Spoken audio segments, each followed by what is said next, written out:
Hello, everyone, and welcome into debate night post USDGC. It was quite an event. We were all down there, sans Connor, unfortunately, but joined by Brodie and Silas here today. Today's episode, we're going to talk through the USDGC, talk about the Tour Championship Cup a little bit, see if Silas's mind changed at all, being on the grounds, watching it happen. I did. I called it the Champions Cup. Tour Championship's what I meant. Oh, okay. Although Champions Cup, I kind of like that. Do we flip No, it? you said Tour Cup.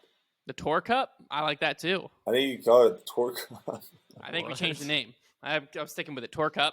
But yeah, let's. You know what, Brodie? Let's have you recap your USDGC first. Then we can just kind of talk about USDGC as a whole and transition into Silas's experience and see if he still thinks the same as he thought last week. Yeah. So I'm gonna pull up my rounds here so I can kind of have a little bit more familiarity of some of this stuff. But yeah, overall USDGC, I mean, it's an awesome course, a lot of fun because it's one of the few courses on tour. I feel like whenever we do get to a tour stop where the course is challenging, I always bring that up because it's so rare for us to play courses where you're constantly being challenged every single hole. And there's not a hole, maybe hole 9, maybe, but for a lot of people, not even hole 9, of where you can just take a second to breathe. Like every shot is demanding. Every shot is like, I have to execute this, or I can take a number. So,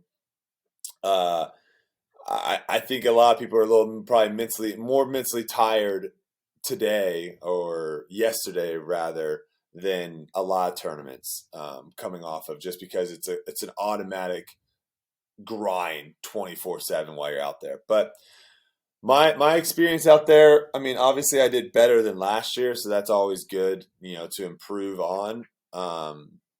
Definitely didn't finish where I wanted to. I was pretty happy going into the weekend because I felt like I hadn't had a real great front 9, but I was playing the back 9 pretty well.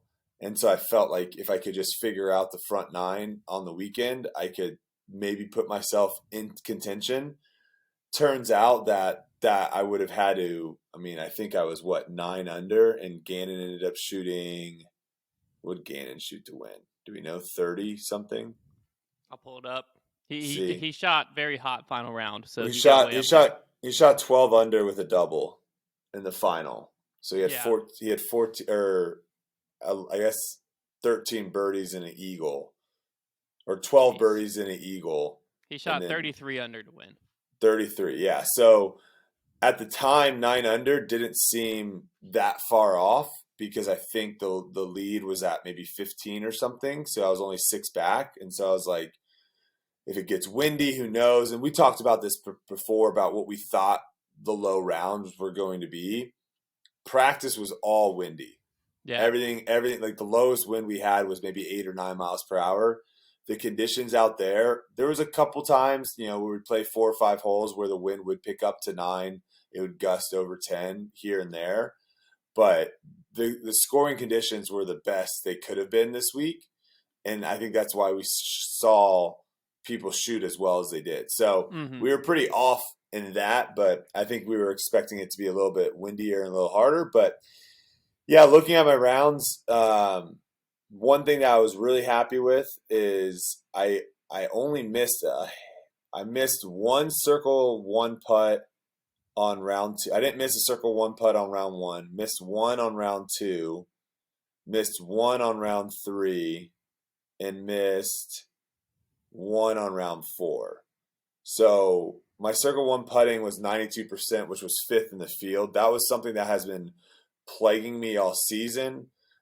I want to say, like, some of these tournaments I was finishing like 120th or something in circle 1X putting.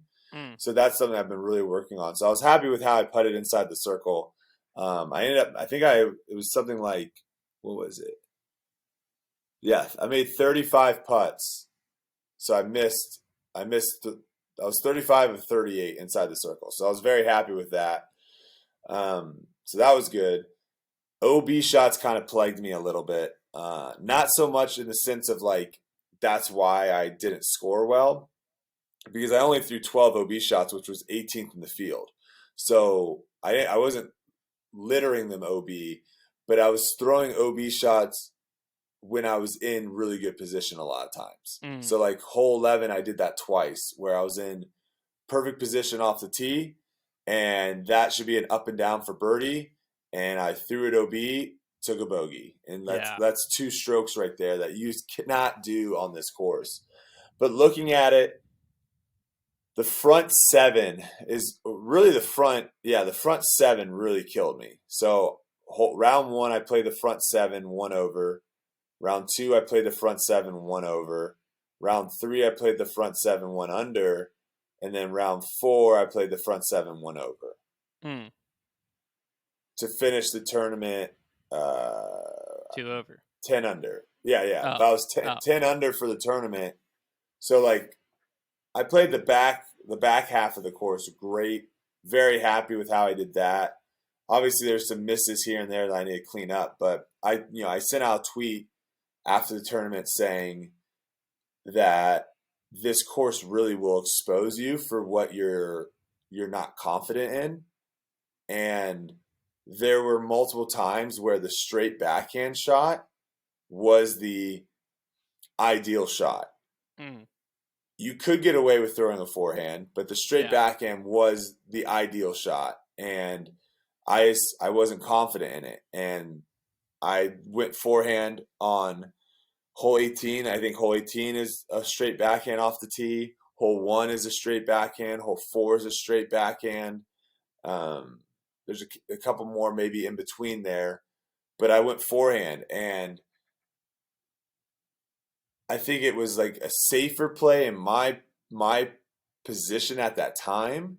But for me to really attack the course and play the course the way to be in contention, I got to be able to throw a straight backhand. So that was huge. And then circle 2 putting. That was the other thing. I made 1 of 4 on round 1, 1 of 4 on round 2. Round 3, I just didn't really have any circle 2 putts to even putt at, which was interesting. That might be off. And then I made 0 of 7 on round 4. So those are things that I really need to be working on a lot this offseason. Do you think that circle 2 putting goes up if you're still step putting? Yeah, we talked about. Was there any in that range where you're like, if I was step putting, I think I'm banging those, or were they all like 50, 60 feet? There was definitely, obviously, a handful of those that were 50 feet plus. I'm trying to remember. Hole 14. Oh, hole 14 was the scuba in round 1.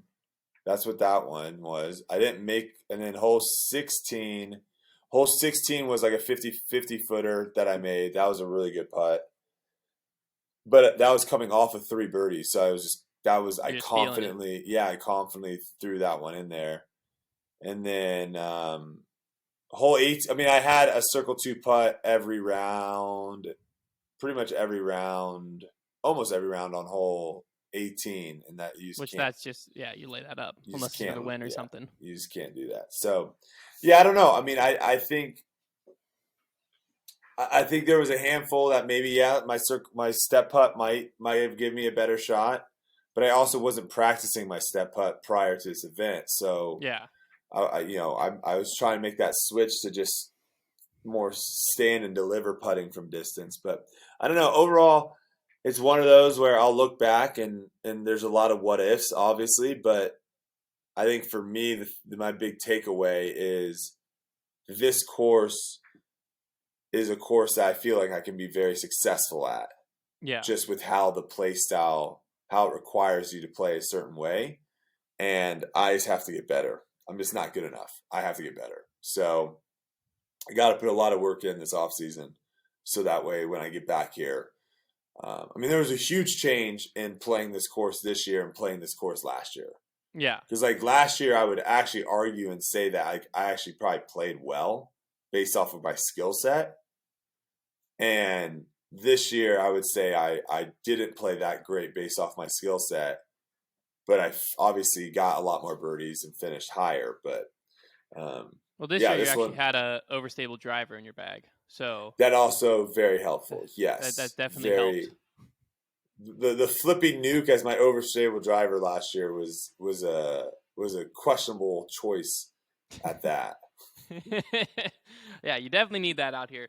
The tournament as a whole, again, we talked about it on Grip Lock, but we kind of talk about Throw Pink Women's and USDGC is just one tournament. The FPO That's and fine. side. We can do that. Because I mean, Throw Pink I think should be the major. I think that's at least my stance on it. I think it should be US Women's, but Katrina Allen took it down.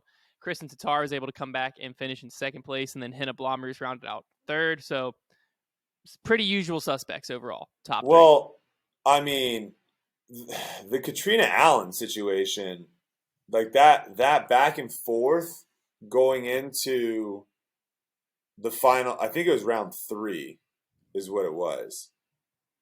That was some of the craziest back and forth I think I've ever seen in disc golf. Because at one, no, during round 3. During round 3, yes. Because you had a stretch where Kat went, she parred hole 5, she doubled hole 6, parred 7, parred 8, parred 9, doubled 10, bogeyed 11. And in that stretch, you had Hannah taking 3 birdies. You had Kristen taking 3 birdies and an eagle. Yeah. And so you essentially had, what the tournament was essentially kind of, in our opinion at that time, like over. Like, yeah. I'd have to go back, but it wouldn't surprise me if the commentators already called it done. Yeah, I mean, it's with just how difficult the back 9 plays for FPO. It's one of those where if you just play for par, and then some of the FPO holes were so easy in the sense of like being able to play safe and make birdies, right? Some of the pars were super soft. I mean, hole 9 was an outrageous, like that might have been one of the most outrageous things I've ever heard a commentator said, which is completely right. They weren't wrong, but where it's like, ooh, they just threw OB, they're gonna have a putt for birdie now. Like that is just an outrageous statement, but that's just how the hole played. And so the lead was so big that I was like, man, if Kat literally just plays super smart on the difficult holes, because there are still obviously difficult holes out there, and then just plays her normal game on the holes that are scoreable, it's 7 strokes is going to be so hard for anyone. Because when you do play super aggressive out in USDGC, that's where you can take big numbers, and that's where you can get bit a little bit. So but yeah, I mean, looking at this, I mean, Kat, this is her first time winning since Idlewild, which is kind of crazy to think about. She just hasn't really been in the mix that much at a lot of these tournaments, and she just, I mean, her putting this week was phenomenal. She was draining everything from outside. And when she's making her putts like that, she's tough to beat. And, I would say Kristen had a couple rough rounds. She ended up,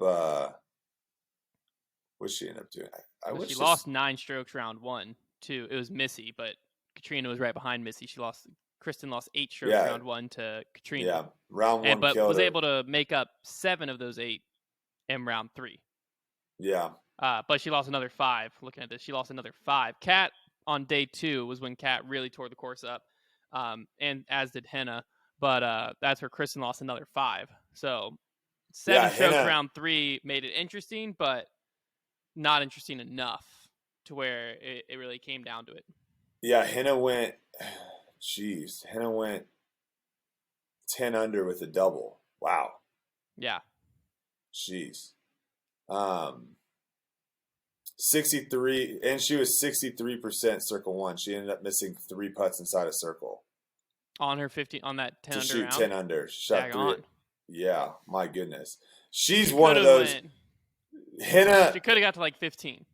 I got to say, after watching this, I know we talked about Kristen a lot. We talked about Evelina and stuff. I think now Hannah has shown at USDGC and at Maple Hill, two of the more difficult courses on tour.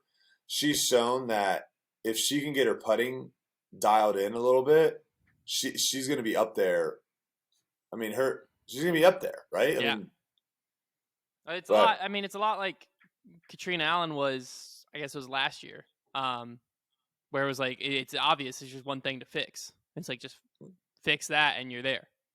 Mm-hmm. But it's obviously not. It's obviously not just that simple. But sounds it. And Kat putted a lot better. She was second in. She was fourth in C1X gained strokes. Yeah. 79%. 14% from Circle 2. But yeah. Yeah, no, FPO this week was actually really fun and interesting to watch, just with how chaotic the leaderboard was going. You know, Yeah. you just never knew what was going on. You had no idea, and really it got. I mean, obviously 7 strokes. I thought it was over. It wasn't, but you know, with how the last couple holes played for some of the FPO players, you know, you have someone like Owen, for example. Owen took a 9 on hole 18. You know, there's Paige. This is final round. Owen took a 9. Kristen bogeyed. Obviously, she was playing super aggressive. Paige took a 7.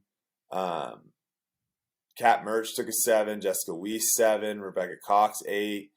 And then obviously we know how 17 plays. Now, I didn't realize this. Do you know that 17? They played 17 way different than MPO? No. So MPO, we throw 3 shots, right? You have 3 chances basically to get on. If you don't get on, then you have like a 65 footer from like the corner of the island. So 8, 7 basically. 8 is pretty much the highest you can take unless you run that you throw putt. that OB somehow, yeah. Because then I don't even know if you advance. I think you'd re-putt from the drop zone. Potentially, so you could still get up there. But someone did take 11. Someone took an 11. That was, I think, the highest score taken on 17 for MPO. So I'm assuming they ran the putt and then did that. But 8 was pretty much standard what you were going to get. Now FPO, if you miss the island the first throw, you go down to like the Fellberg layup spot. Oh, a separate drop zone. Yeah, so like where Fellberg would lay up was like when he won it, I guess he laid up every round and he would just basically jump putt to like the gap and then basically just have a straight backhand hyzer down. So that was where you would take your 3rd shot, and then if you missed that, you would take your 5th shot, I believe, on the island. Okay. So a 6 was basically the highest you would take for FPO, and 8 was pretty much the highest you could take for MPO. But I thought that was interesting how they changed that. Makes sense. But yeah, I mean, going through, I mean, we can talk about, I do want to talk about some other, let me see what else I have on here. I think I had something about Paige Shue being back in the mix a little bit. Now, obviously, she didn't play that great final round, shot 7 over, but going into the final round, she was kind of in the mix. She was in the mix a little bit for let's see here. She was, I guess, top 15, but she's someone that hasn't really been on tour at all this year. And, you know. She Monday qualified. Oh, she was the Monday qualifier. Yeah. I was talking about that. I wanted to know, do you know who Monday qualified for MPO? We wanted to see who was the highest, like who finished the best for MPO. Posted it. I don't know who finished the best, but I can find who Monday qualified. But it was good to see. It was good to see Paige Shue back in the mix. Also good to see Haley King, someone that we haven't seen on tour in a really long time. She was, I think she skipped out on the last couple. I don't think she played GMC. I could be wrong, but I know she skipped out, I believe, on MVP. Yeah, she didn't play much this season. Believe she just recently got a new job in disc golf, if I remember correctly. I'd have to look at her Instagram. I vaguely remember her posting something about it. So Monday qualifier for MPO was Ian Burchett, Joseph Anderson, Aaron Doyle, Alex Zeros, and Max. I don't know how to pronounce the last name. Okay, hold on. Regitnig. Okay, so that's what it looks like. Alex Zyros, is that what you said? Yes. So he must have just had the round of his life because he finished dead last at 49 over. All right, well, he was one of the Monday qualifiers. Then you have Sorry, Alex. Aaron Doyle, Yep. 93rd, plus 25. Ian Burchett, 92nd, plus 24. Okay. Who's the other one? Joseph Anderson. Joseph Anderson. Ooh, he might be the winner. Max was one of them. Yeah. 83rd, plus 16. And then Joseph Anderson. Oh, I'm scoring up a little bit. Ooh, all right, plus 13. 74th. That's not bad. Yeah. All right. So, I think that just shows you, though, like, what that shows you, and it's not – obviously all those players are very good to being able to show up and play well the round that matters the most to qualify in. But I think what that shows you is the bit, like, how big of a gap you can have on a course like this. You can go out and shoot 5 under one day, and then the next day go out and not play that much differently, but just be a little off and shoot 5 over. And yeah, I mean, 4 rounds on the course like this, that's the crazy thing. 4 rounds is, and Gannon was pretty consistent, and then obviously he went berserk mode on round 4, but he shot 58, 58, 55, and then berserked out at 52. But you'll see people with big swings. I mean, Paul had a 61 and then a 55 and then 55, 55, 58. So he had like one round that he wasn't shooting on all cylinders. Well, Ricky had 56, 57, 65 round 3, and then back to 56 round 4. Mm-hmm. You have, Nate Sexton, who I do want to talk about here in a second. He went 62, 61, and then just 55, 58, just came to play on the weekend. You got Gavin Babcock with a 62 first round, 62 final round, and a 57 and 58 in the middle. So, it's a course that, like, you can't, like I said, you just can't take a breath. You can't take any time. So, let me see if there was anything else FPO I wanted to talk about with just finishes. Oh, we got to talk about Kristen. 100% podium finishes this year on tour. Yeah. Never finished off a podium. And this was a tournament that I think after round 1, people were like, ooh, we're finally seeing Kristen, like, be human. Yeah. She's going to finish outside the top 10. And then she just battled her way back. And honestly had had chances to win. Like, yeah, no, she did. Her upshot on hole 12 hurt her really bad. That cost her 2 shots there. There were mistakes on the final round that were un-Kristen-like, I guess you could say. But yeah, I don't know if this is what we're to expect next year as well, of where if she doesn't play well, she gets second. It's tough. It's tough to know what could happen this offseason because, like, there's so many players in FPO that have the skill. They just aren't consistent out there. So, like, Paige obviously Paige obviously has the skill. Kat obviously has the skill. This year, the first time I think in recent memory, you can say, like, they just weren't consistently at the top. Henna, obviously, Evelina, Haley King when she's out there, Owen Scoggins at the right course, Missy Gannon at the right course. So it's not like these players, there's like this gap that they have to overtake skill-wise. There is a slight one, but it's more if they just get consistent this offseason and they come out next year. Because even some players like Kona, we saw glimpses last year. I wouldn't really say we saw many glimpses this year of that same type of play to where, like, Kona had a couple glimpses, like, in rounds. She couldn't do it for a full tournament, but there was a couple times where she was shooting, like, the hot round and then maybe would take a big number or something. But so when she was still getting a lot of birdies. But when you have that long list of players that are all, like, there, just have, like, a little bit to go, it's tough to think, oh, well, Kristen, that's just how Kristen's going to be next year too. Could she? Obviously, because Kristen probably isn't at her ceiling. So she could even get better. Yeah. It just depends a lot. Like, a lot of decisions are going to be made this offseason because, like, it could just be someone else next year that comes out and does it. I think this is one of those, and we'll talk a little bit about how much money you can make on FPO, right? Like, because I think that's a big difference between several years ago obviously for MPO, but FPO is definitely accelerating, I would say, faster in their payouts over the last couple of years than MPO is. And so, money drives the world, right? And so if you're not on the Pro Tour right now and you're looking at it, you could be like, holy cow, I can make actually a decent amount of money on in FPO. So this offseason I think you're right. This offseason is going to be one of where you're going to have players like Henna, like Evelina, of where, hey, let's work an hour to 2 hours every single day this offseason on putting. Yeah.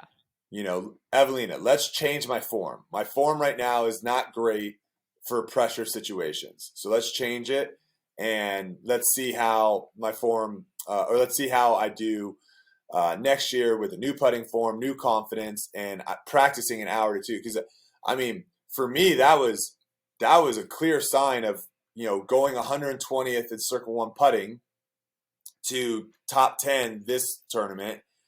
The only thing I changed was I started practice putting again for like way longer than I used to.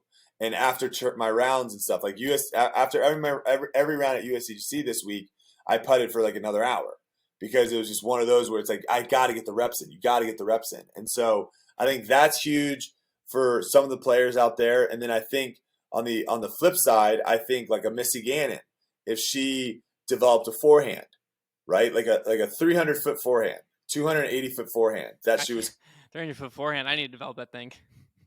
Come on, man.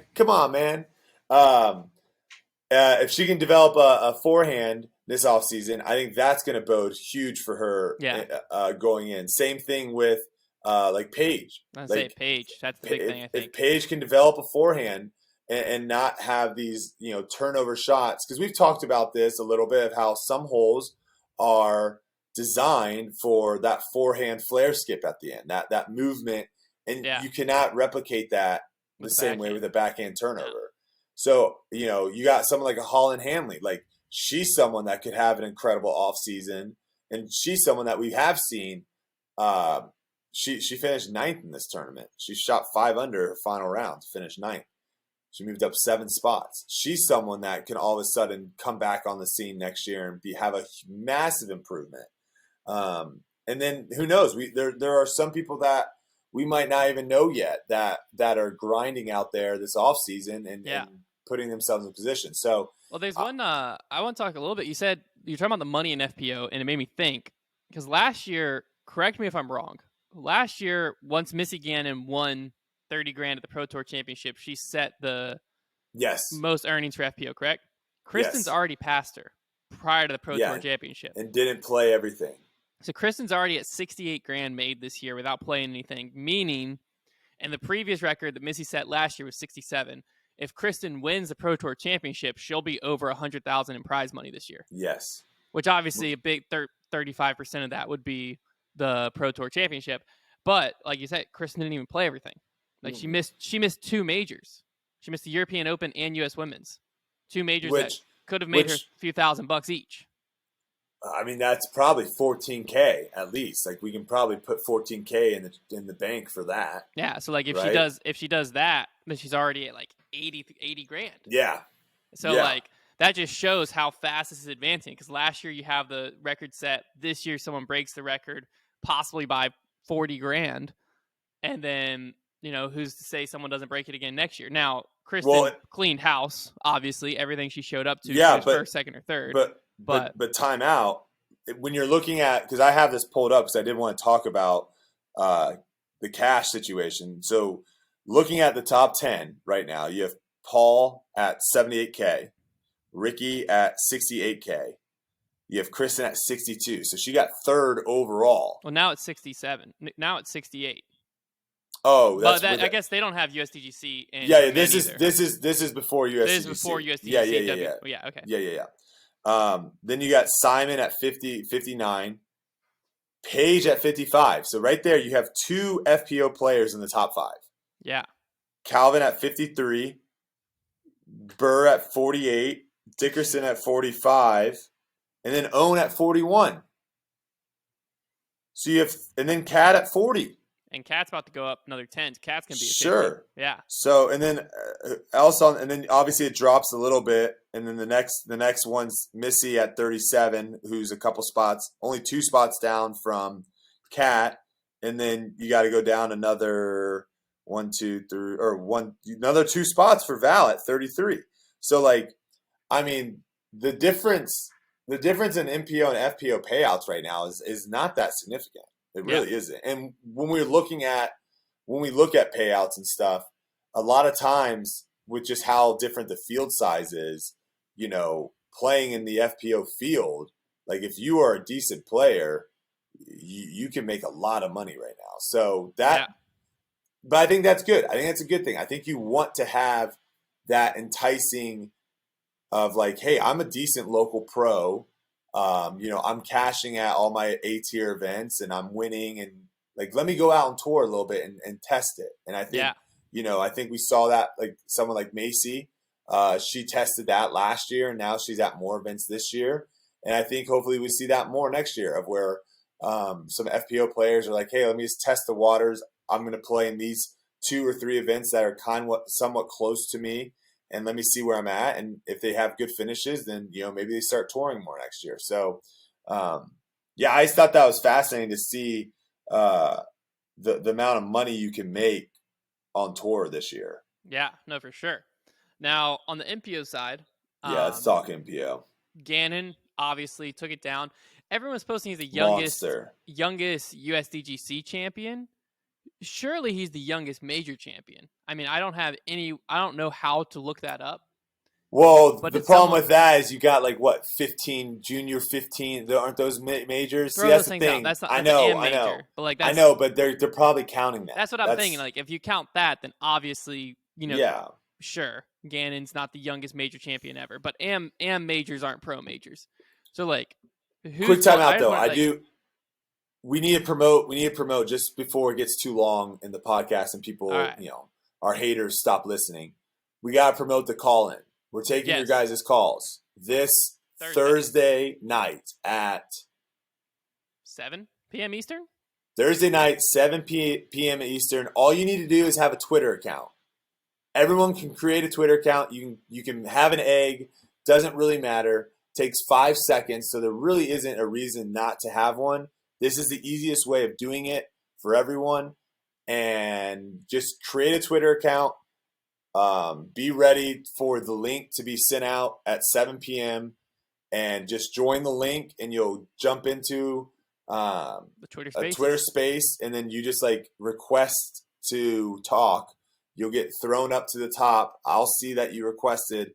We'll bring you in, and then you can debate me and Hunter on whatever topics it is. And here's the thing too, like, this is you guys coming to the table to debate us in the sense of like what your topic is. Because I know sometimes people will be like, all right, I'm on here. What do you want to talk about? And it's like, I don't know. Everything I've said, I've agreed on. So like you have to come to the table of what we've said or whatever. This is giving you a platform to do that. And obviously this past week, there was tons of people that wanted to talk to me about dress code. So hopefully some of those people come on and we can talk more about dress code and what should be worn and what shouldn't be worn. But yeah, we haven't done this in a long, long time. Yeah. So hopefully the people that, and this is what I'll say, the people that want to debate us on certain things, we'll kind of give them first line. Like they'll skip the line and get up first. If you have a question, I would say just hold off on that for a while. And then we will probably take some questions and stuff at the end. Yeah. But we want to try to have the people that disagree with us. You know, I've changed my mind on a lot of things this year. And I think I've definitely have become more open to some ideas that I definitely was more closed-minded off to. So who knows? You might come on with a great point and I might be like, yep, you're right. I was wrong. Next topic. Boom. See you Thursday at 7. All right. Thursday at 7. There you go. Back to MPO. Gannon Burr takes it down. Youngest USDGC champion for sure. Most likely the youngest professional major champion of all time. I hope someone corrects me in the comments because I'd love to see a 16-year-old that won something previously. But 17 years old to be doing this. definitely, I mean, it's hard to think it's not the first of many times he's going to win majors. Because, I mean, the kid just has the clutch gene. Like, there was so many putts that, like, hole 14 is the first one that comes to my mind where, like, if he misses that, if he misses hole 14, yeah, if he misses hole 14, probably over. Because he's up on the hillside, the way he's running it, probably going into the hazard. Nicklaus was close. Nicklaus ended up missing that putt, but Nicklaus was pretty close. Tough to imagine he's missing that if Gannon doesn't make his. That could literally be like 3-stroke swing there. Another big putt on 17. He was the only one to Nicklaus. He was the only one to eagle 10. Yeah, 10. Because at that time, Paul and Calvin obviously were still in the mix, and it was like they just got it. I mean, you're stepping up to it thinking Paul's going to put this on 10. That's kind of how he was getting his round going this weekend. It felt like was he got close on 10, made the eagle putt, and the rest of the round started going better. Yep. And Calvin and Paul I don't even know what their shots were doing. Gannon was apparently the only one that had the right wind read or something because So Calvin Paul even messed up the drop zone. Yeah, I was going to say, so Paul missed, went drop zone, got up and down for par. What did Calvin do to get a 7? So Calvin went off the tee, turned over way too much. Okay, so missed just, right. Like, cruised it to the right. Drop zone, same thing, turned over way too much. So I had to throw again from the drop zone. So that's 2, 4, 5. He must have missed the putt to take the 7. Yeah. That's a 5-shot swing with him and Gannon. He was doing that a lot because even on 14, he did a similar thing, right, Silas? Like he just turned it over way too much, Calvin? Yeah, he just on hole 14, yeah, it was just way right. On hole 14, he's one of the few people that take the straight at it line. Yeah, and so not a lot of people throw that. Where he just like turned it over too much. Whereas Gannon just threw a sick flex shot on 10 and picked up some momentum. Like he has time and time again, he was faced with a clutch putt that was like, you need to hit this. And every time he did. So the lead card finished all top 4, right? Gannon, yes. Nicklaus, Calvin, Paul.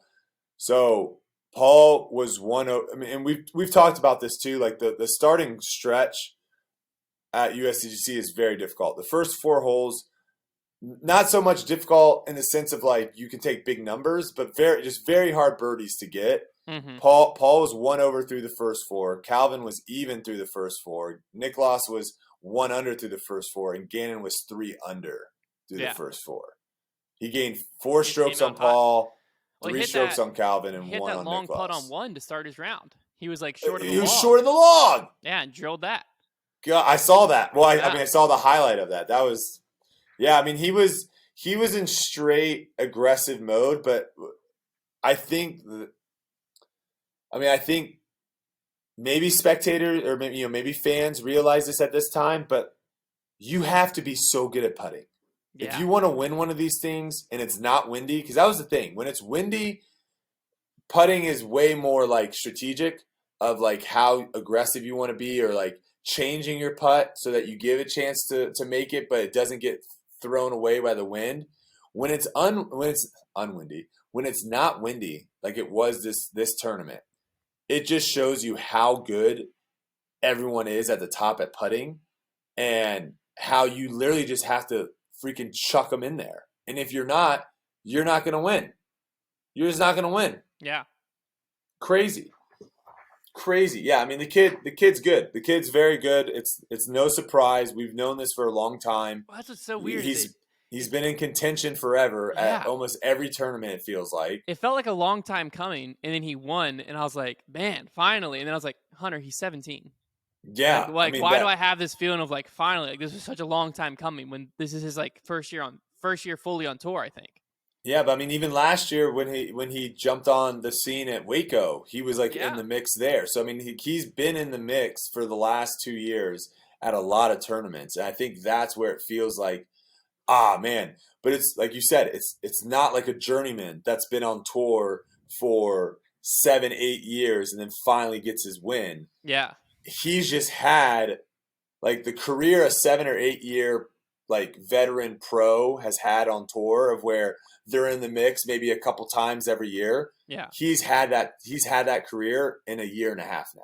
Yeah. So that's where it's just like it feels elevated and fast. But I mean, hats off to him. And I mean, going down the list, Nicolas put an incredible performance out there. Yeah. He was Mr. Consistent, 56, 57, 56, 55. Yeah, I mean, that's what it takes out there. I mean, because he basically made Gannon. He like showed up and was like, "You're gonna have to do something crazy to beat me," and Gannon did. But like that's what it takes at USDGC. Is like that's why Sexton typically. I mean, this year he still got himself back in the mix, but historically when he's on full on tour, he is Mr. Consistent, and eventually he won one because it's like one of these years, challenge someone, say do something crazy to beat me, and they're not gonna be able to. Yeah, he's gonna take it. They're gonna take a 6 or something on 17, and Nicholas was right there. Literally, he executes his putt on 14. He executes his putt on 17, and he wins. Yeah, so, but I mean, I still think the 17 putt was far enough out that he might not hit it if Gannon doesn't go first. 14, I think if Gannon doesn't make that putt, Nicholas makes that all day. But those are both putts that he feels like he should make. Yeah. So yeah, it's just Gannon banged him in the face first. Yeah, he's going to be leaving the tournament being like, man, it was right there for the taking, you know? But and he's young too, isn't he? He's like 20? 20. He's 20. Yeah, he's 20. Yeah. Man. Yeah.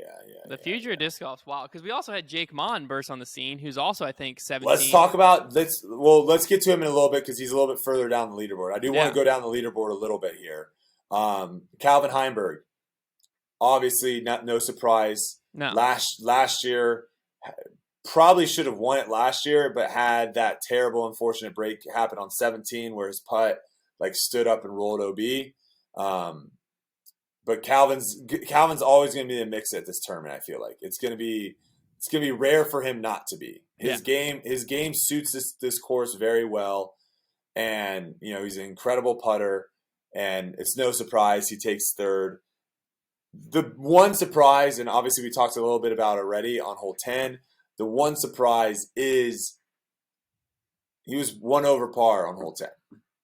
That is very surprising. So even if he does take that 7, right, you would think that the previous rounds he would have had 1 or 2 eagles, a birdie, whatever. No, he was 2 under going into he was 2 under going into the final round.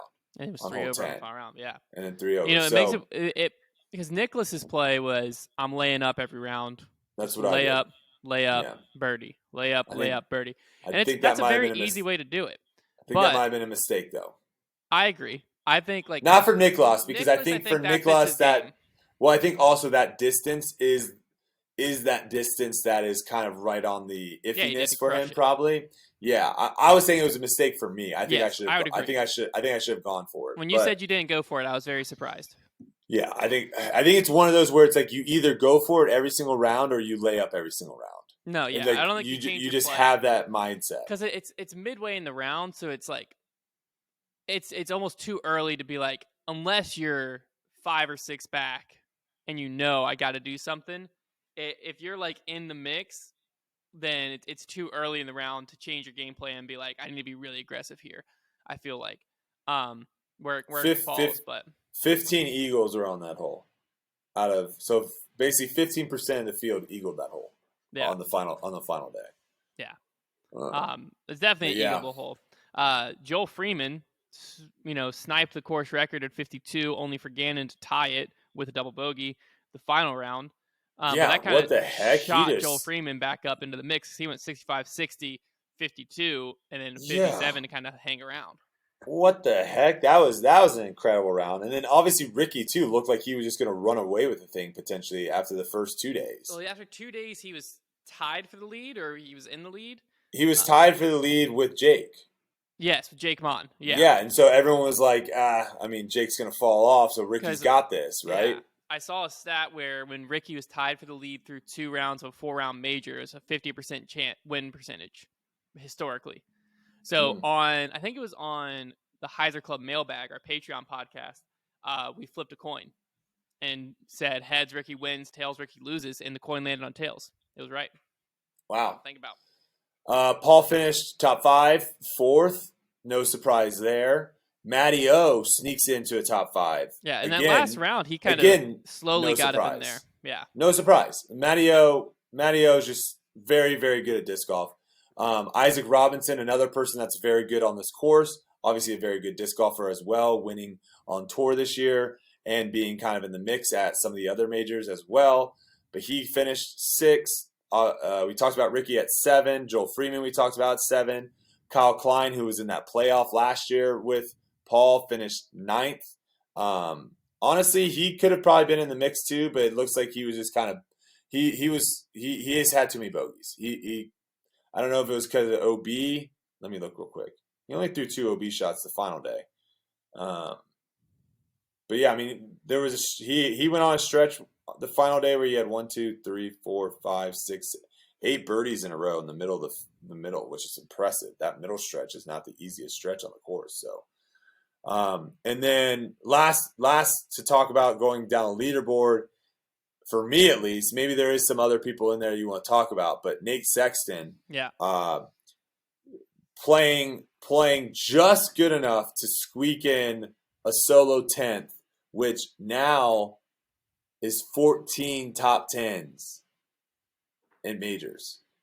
14. In a row? Or yes. Yeah. Yes. In a row. That's what I'm saying. Nate Sexton is just Mr. Consistent. Like, he just, especially at USDGC, you just kind of know he's going to find a way to be, I wouldn't say in the mix, but he's going to find a way to be up there. Like, it seems like every year that's just going to happen.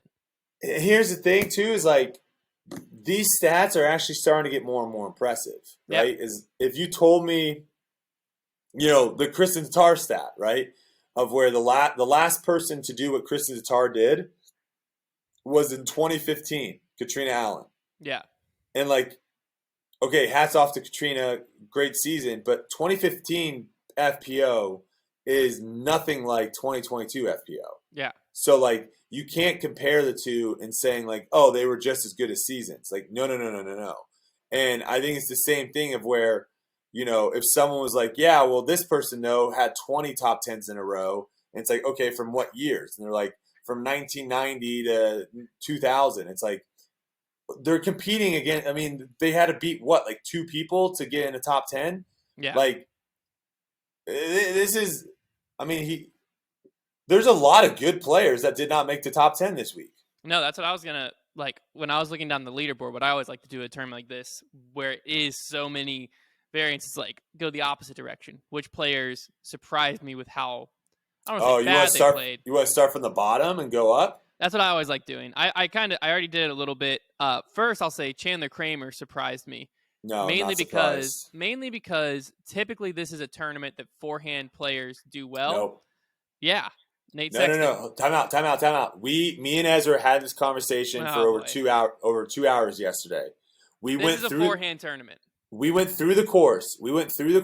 And said if your backhand and forehand are equivalent, okay, there's no difference. What is the better shot? There were, and this is from tee shots and up shots. There were 18 backhands, 9 forehands. And this was our argument. A backhand is a better throw than a forehand. Correct. You have more control over it. Because here's the thing. Here's the thing. When you say 18 backhands to 9 forehands, you would think, okay, well, if you're lefty, right, it would be 9 backhands and 18 forehands. No.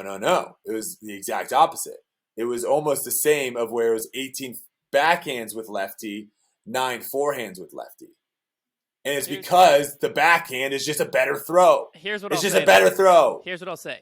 The backhand is a better throw, 100%. You have more spin control, more speed control, more angle control, all of that. But with the more capability also comes more that could go wrong. The forehand is a more consistent throw, I would say, to where that's why Nate Sexton always does consistently good out here is there's a lot of holes that you can just chip forehands. Just chip a forehand, putt for birdie, or little upshot par. I think you're less likely to blow up if you're throwing more forehands. We were going off of, like, obviously, I don't know how he played hole 5. I don't know if you watched him. I don't know if he chips. I didn't watch him, no. But I'd imagine he'd go forehand. Yeah, he chips a forehand and just lays up for. Well, let's see. Let's see what did he ever birdie hole 5? He parred it. He parred it in round. I'll just look at round 4 and round 3 because those are the rounds that you would think he'd be the most aggressive. He birdied it. All right, so maybe he is. I mean, that is a backhand, 100%. That upshot over the water is a backhand. You do not want to throw a forehand because if you're trying to birdie it, throwing forehand, you're over OB the whole time. Yeah. And if you don't get back, you're just rethrowing. Where the backhand, you can at least go over the land and get up there. But no, we went through and literally thought like hole 1 is a backhand. Even though I went forehand all 4 rounds, that's just because I'm a scaredy cat and I was terrified of missing the Mando. Hole 1's a backhand.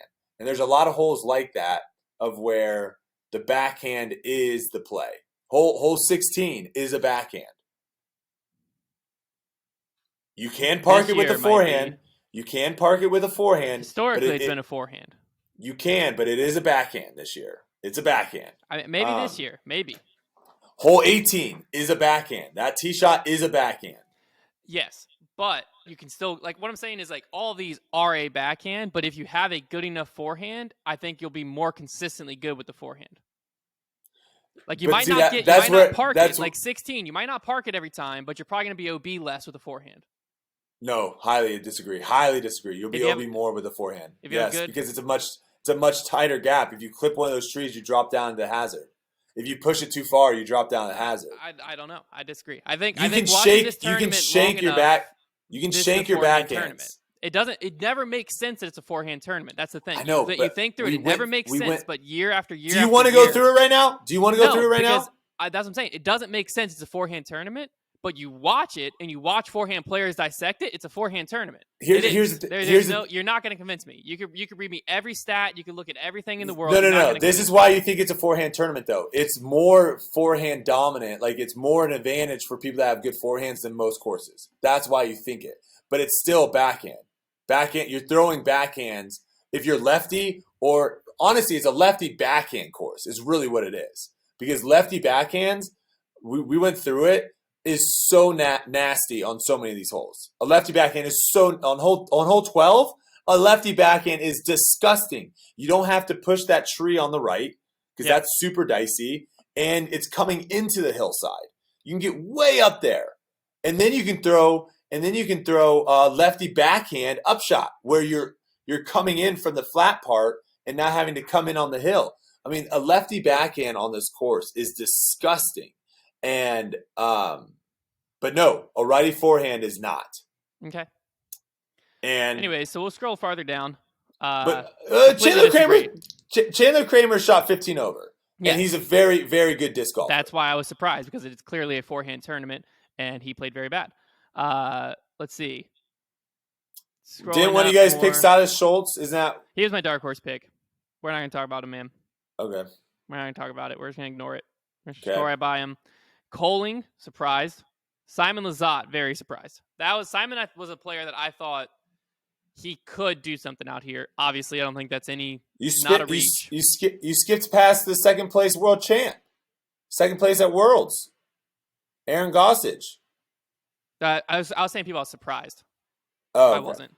Yeah, that didn't surprise me. No offense to Aaron Gossage, but like, if he comes first, I'm not surprised. If he comes 120th, I'm not surprised. Gotcha. Coling, obviously. Coling, past champion. Yeah. Yep. Okay. Greg Barsby surprised me only because he was in the top 20 at one point. I played with him in the final round. Yeah, and then the final round. I mean, it's USDGC, man. He got USDGC'd. Hole 11, I think he threw his tee shot OB, then threw his upshot OB, took a double. Hole 12, I think it took him 3 throws to get on to inbounds. So he was going for the birdie, took 3 throws to get inbounds, and then he got hole 17. It took him 3 shots to get on there. So the last one... It can happen real quick. That's the thing. It can happen his round was not. It takes like 2 holes to throw everything off. Yeah, he was 1 under going through 10. He was 1 under going through 10 and finished 10 over. I mean, it can happen so fast out there. Fellberg, little surprise with Fellberg, or not so much anymore? No. I'm surprised he shot a 1 under. No offense to Fellberg, but just like, I mean, Gibson. He's a vet. Gibson was the last one I was going to say. Last one, mainly because he didn't cash. He missed cash, and I feel like this. Wow. What was cash? Cash was 40th place. 6 under? What was Cash last? Well, last year the conditions were way harder. Yeah. So you can't really Gibson do that, was the last one that surprised me. I mean, he had a 57 in there, so he had a good round, but he went 65, 57, 71, 60. That's kind of nuts to think about, like, going into the tournament being like 6 under is going to cash at USDGC. It's like, oh, man. Yeah. And, like, if you told a player that, a lot of players, like Drew, obviously is like, I don't care about cashing. Like, I want to win. So he still would have been aggressive. But if you told some players, like, hey, you can cash USDGC just shooting a 6 or 7 under, and you're like, oh, then you think about the course. Easy. You think about the course a lot differently, though. No, but some players you do, for sure. Some people think of the course of, like, I'm going to try to birdie, like, 15 of the holes out there, I'm trying to birdie. But you realize, if I just guarantee myself birdie, which you can't ever guarantee, but, like, there's a few holes out there you're like, I have a really good shot at birdieing these, and then playing these holes for par, it's a lot different story. I would say there's 2 holes. There's 2 holes that you can be like, I should birdie these every time. 9 and 10. 9 and 10. Yeah. That's it. Yeah. But I'm saying, like, so if you play the course, you play 10 for the birdie every time, you know, heck, if you're going super safe mode, you can literally lay up on 7, not even challenge the Mando. You can throw a mid on 6 and then just have like a have a jump putt. Have like a 45-footer. Yeah, that's what I'm saying. Like, tried if you play for par. I tried the mid on 6, went OB. So not the greatest layup play. Soft spot. That OB comes in quite a bit there on the right. So I thought I was playing the safe mid throw, and then I just threw it OB, which is the absolute worst. Yeah, that's brutal. When you're like, I should have just went for it and went OB. Yeah, what the heck am I doing? All right, well, unless do you have anything else before we go to Silas? Before Silas, because I think Silas should wrap us up on USDGC. I've got a couple more topics on USDGC before we go into the Tour Championship mode. All right. Okay, and then I think we end it. I think we end today's podcast talking about the PDGA survey. Only fitting to end it with the big story. Okay, distance contest. Were you surprised at all with the distance contest on either FPO? No, I wasn't surprised with David Wiggins winning. The guy throws. I've been telling people David Wiggins throws farther than anyone on this planet. Okay, yeah, he throws it's not close. It's not close, and he's consistent. That's the other thing. He doesn't need to have. Crushes it. He doesn't need to have some crazy throw and be like, I caught the angle. He throws just really freaking far. Yeah, he just gets behind the disc. Albert Tam might be the most impressive, though, in the sense of like what he looks like doing versus how far it goes. Yeah, he doesn't look like he's throwing nearly as hard as he ends up throwing. Correct, and it just launches out of his hand. Ella Hansen threw. Did she throw over 6? 552. Okay, but what I will say did surprise me. That was a ball. Was David Wiggins throwing 698 feet? It's like when I saw the stat 698, and I immediately was like, it's got to be slightly downhill. And I asked him. No. He said it was a slight helping wind. It was slight helping wind, but it was. He's like I got behind it. He was pretty proud of it. It might have been 5 miles per hour. It was not. It was not super windy of where you were like, oh, records are going to be set today. Yeah, 700 feet, 698, so 2 feet shy. But 700 feet, I mean, go out in a field and just look at that. Just like go walk 700 feet. Try to throw 2 shots 700 feet. Yeah. Try to do that. Yeah, like I don't think like until I saw him in person, like I had seen some pros throw like over 600 and stuff, but he came here and threw in the Lynchburg College field. Yeah. And threw 655 is what he ended up throwing. And like watching that in person, it's just unfathomable what that disc was doing and how far away it was going. It goes so far. Yeah. The one surprise I would say of everyone is probably Adam Hammies. That's someone that doesn't really get talked about too much on tour as like a bomber, and he threw like 670 or something. Yeah, he got up there. So, that's always fun. And then you got to see those guys after the tournament was over, just launch him over the road, the road. Yeah. Just launching him. AB was doing his 360s. And those are also discs that are not No, good. I was going to say, they typically give them like 150-gram bosses and stuff. They were not. Players have no idea what the disc is about to do, don't know how it's going to flip. Yeah, their first couple throws were absolutely atrocious. It takes them a little bit to learn it, yeah. And I don't like that. Well, I guess it's because they don't want them to throw their disc in the water, so it makes sense. What they should do though is give them those discs and let them warm up with them. Yeah. And then bring the 10 discs that they warmed up with over, because after throwing those 10 times, you're going to know what they do, and so at least you're not like having the first couple like just the first dump couple in the water. Always are like, oh, and they're like, and the pros are always like, I thought I was going to flip more, or wow, that flipped way more than I thought, and then they adjust, and then it goes crazy. AB almost cleared the water on a roller angle. Like it literally flipped immediately out of his hand and still almost cleared the water, which might have been the more impressive shot. Imagine if that roller landed. Okay, do we want to talk about Colt Montgomery's post at all or no? I mean, we can. Nope. I tweeted about it. The tweet got a lot of likes, I think. Did you guys talk about it on Grip Locked? No, it was after Grip Locked, I believe. Okay.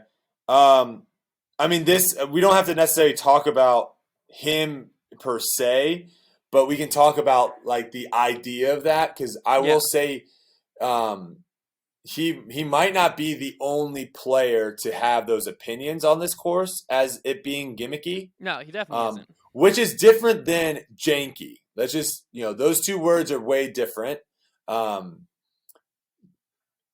I was talking to someone yesterday that had a very, very strong opinion on this course. Now, this is what I will say.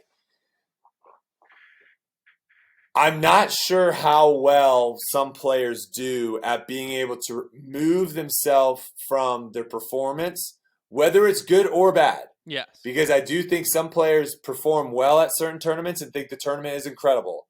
And I think some players perform poorly at tournaments and think the tournament is terrible. Myself, for example, it took me some time to think about it. After DDO, where I got third, my best finish ever, I was like, these courses are awesome. They make you play disc golf, yada, yada, yada. It took me a while to realize, wait a second, these courses actually aren't that good. It was just extremely windy and caused for a really crazy challenge that made you have to think every single shot. You couldn't take a breath. You had to like position really well. You had to be super smart about your angle control. You had to be super smart with how you were putting. And when I went back to Worlds, it was very apparent, like, oh, when the wind is down, these courses kind of lose a lot of their, right? I think that's difficult. I think it is difficult for people, because I fell in the same trap. I think it's difficult for people to take a step back and actually like look at the course for what it is and not how you play it, or not whether it suits your game or doesn't suit your game. For example, people know that I'm not the greatest woods golfer in the world. I think Champions Cup is up there. W.R. Jackson as one of the better courses. Absolutely. I think Northwood Black is up there at one of the better wooded courses. Like, do those courses technically suit my game? No. Courses like Vegas probably suit my game the most, where I'm just throwing big hyzers, 450 feet. But I'll be the first to tell you, like, Innova is a good course out there. Like, the Innova course is a solid course. But Factory and what's the other one? Crap. What's the other Infinite. course Is called? it Infinite course? Infinite. Yeah. Those courses are trash. Those courses are trash. So, like, and it's the exact opposite, too. Like, we today, or not today, but when we played Reedy Creek, when we played Reed Creek, we all enjoyed it. It was a really fun course. If that course was on tour, it's a trash course. It's a trash tour course. That doesn't mean it's a bad course to play and have fun at, but it's a trash course in the comparison of what tour courses should be. Yes. So it can be both ways, of where it can be a fun course to play, but not tour worthy. So yeah, I mean, I will defend USDGC till the day I die. I think obviously, did they make some changes that I didn't love that much? I think they really only made the 3 and 4 change. That was the only change I really didn't like, based off of what old 3 and old 4 were. However, I will say this: hole 3 has maybe the most potential out there of a hole that can be incredible. Yeah. They're really close to making that hole really freaking good. And if you look at the score separation on that hole, it wasn't as bad as people thought. Like, yes, a lot of people took pars. And yes, only a handful of people took birdies, but there were a lot of bogeys and there were doubles. So you still had that score separation of where it wasn't just everyone's taking a 4 on this hole. Yeah. But they could make it even better of where now you have, 20 guys taking birdie, 30 guys taking par, 30 guys taking bogey, and then, another 20 taking above bogey. Yeah. I don't like 4. I think it doesn't it doesn't make sense to be there. 5's change I thought was great. I love 7, 13 too. I love 13. And this is where I'll argue to the day I die. We need to stop being so soft with greens. We need to stop thinking that we should be able to throw a disc anywhere inside of 60 feet and have a wide open putt. Yeah. I don't. I agree. That hole was very, very clear what it was asking you to do. It was asking you to throw a tee shot, and this is why I love this hole. There were 3 for right-handed people. There were 3 options off the tee. Okay. There was the big hyzer out to the right. There was the forehand hyzer over the landfill. There was the backhand turnover flex over the landfill. The big hyzer and the forehand hyzer were your safe plays. But those were going to put you 450 feet out for me. I was going to have 450 feet into the green. Yeah. The backhand flex was going to put me inside of 400 feet. I might have 375 feet, and I'd be looking right down the tunnel shot, or right down the gap. But the backhand flex, I get too much over it, I'm OB right. I don't flex it enough, I'm in the trash on the left. There was risk there.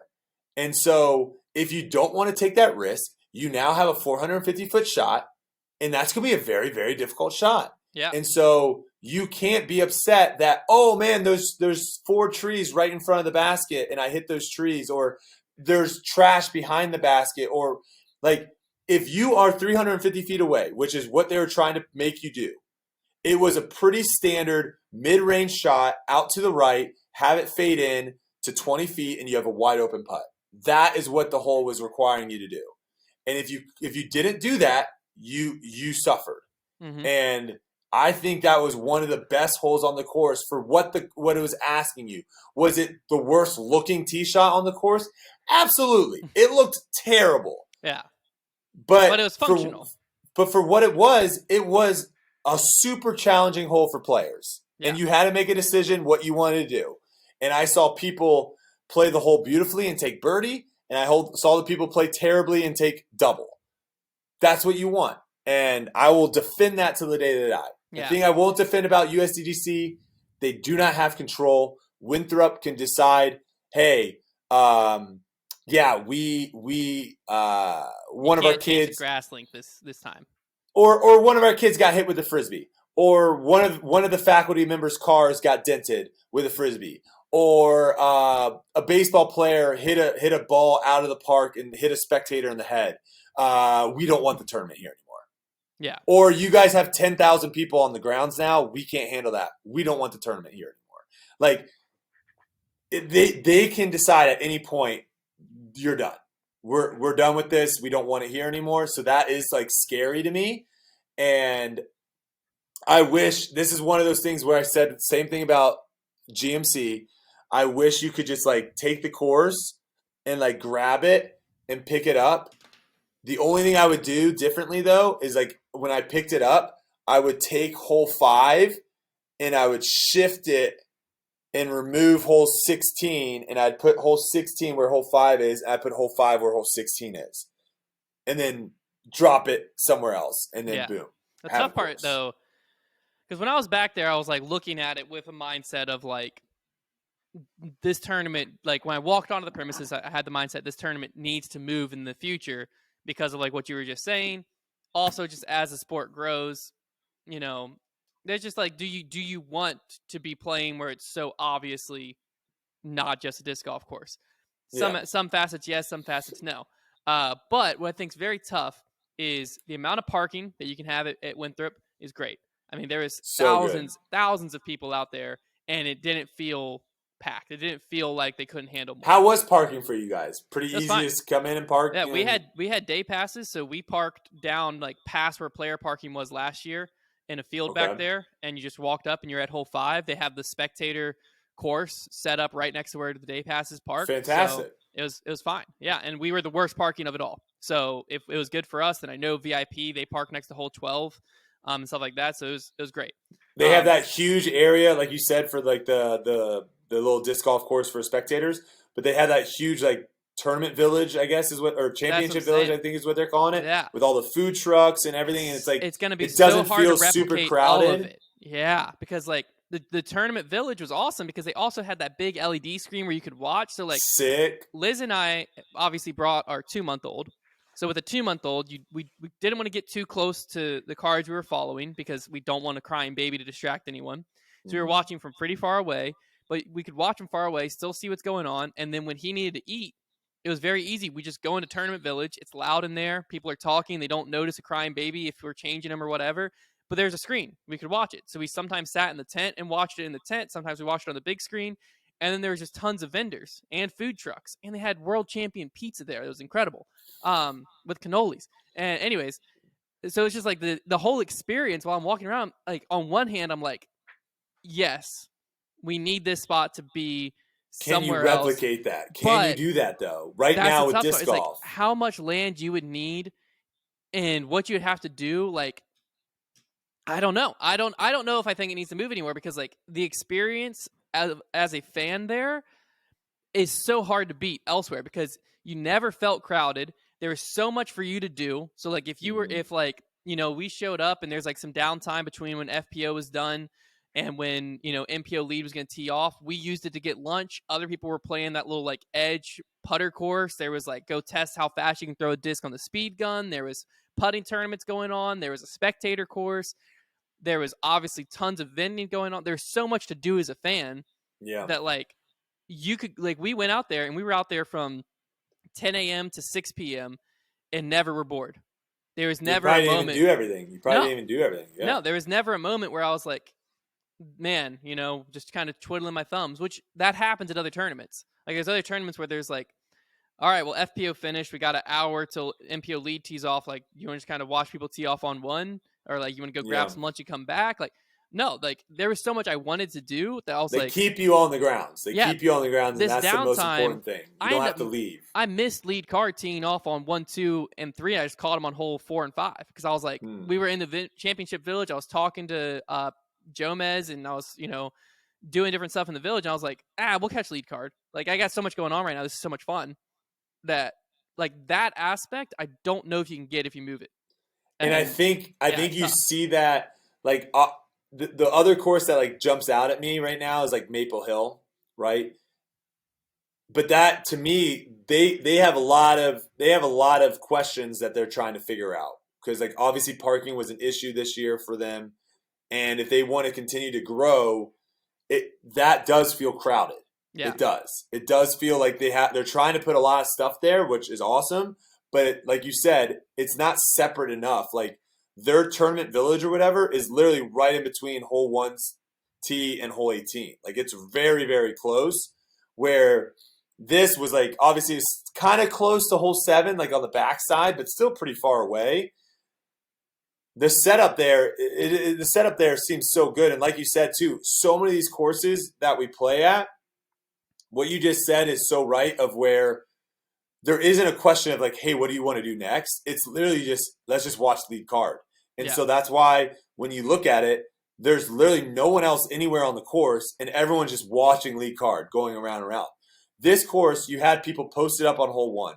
You had people posted up on hole 5. You had people posted up on 16. You had people posted up on 7. You had people posted up on 17. You had people at the tournament village. You had people all over the course. People posted up on 10. There's people posted up all over the place just sitting there watching disc golf because there was ability for them to do that. There was ability for them to go and eat food and then come back. They could go and putt for a little bit if they wanted to have some fun and then come back. Like you said, there were so many options that it really feels like an event. Yeah. And I don't know if we can get there with other things because like that is like something where if you bring a significant other, a friend, someone that isn't like a super diehard disc golfer to that event, they probably can find fun some way. They probably can leave being like, wow, that was actually incredible. versus if you bring a disc golf, like a non-disc golfer to some other of these events, it's literally you're just watching disc golf. There's nothing else to do. Because that was the other thing is Liz, my wife, had only been to like Idlewild, Ledgestone, where those are very like you're there to watch disc golf. Like you're in Northwoods, you're watching disc golf, and you're walking the course. So when I suggested, hey, let's bring Luca, our 2-month-old, to USDGC, she was like, no, that sounds terrible. I was like, what do you mean? I was like, we can put him in a stroller, and we do not have to leave asphalt the entire day. Like, there is walking paths that will take us everywhere we need to go. She's thinking you're, like, going through woods and, like... Yeah. And so she's like, really? I was like, yeah, and if we need to feed him, there's literally a whole village. It's like they're playing music. It's a loud area. We're not going to... like, there's no chance we distract people with him. And we can watch disc golf and have a good time. And so she was all leery about it. Then we showed up Saturday, and we park, and we start walking. And I was explaining to her, I was like, yeah, we walk from, hole 12 through hole, we watched 17 and 18 from across the water. So we basically walked. No, we didn't. On Saturday, we walked up the hill. And so I told her from 12 up the hill, and then we came down the other side and walked back to our car. I was like, you just walked the whole course. Like, obviously, we didn't see every hole, but that was the whole course. And she's like, really? Like, that was it? I'm like, yeah, that's just how the course is laid out. Like, there's so many spots where you can sit and watch, like, 3 or 4 holes. And as a spectator, I only move, like, 100 feet. And it's like I watched coming into the green here, the tee shot sideways here, and the tee shot here. And, like, I didn't really move.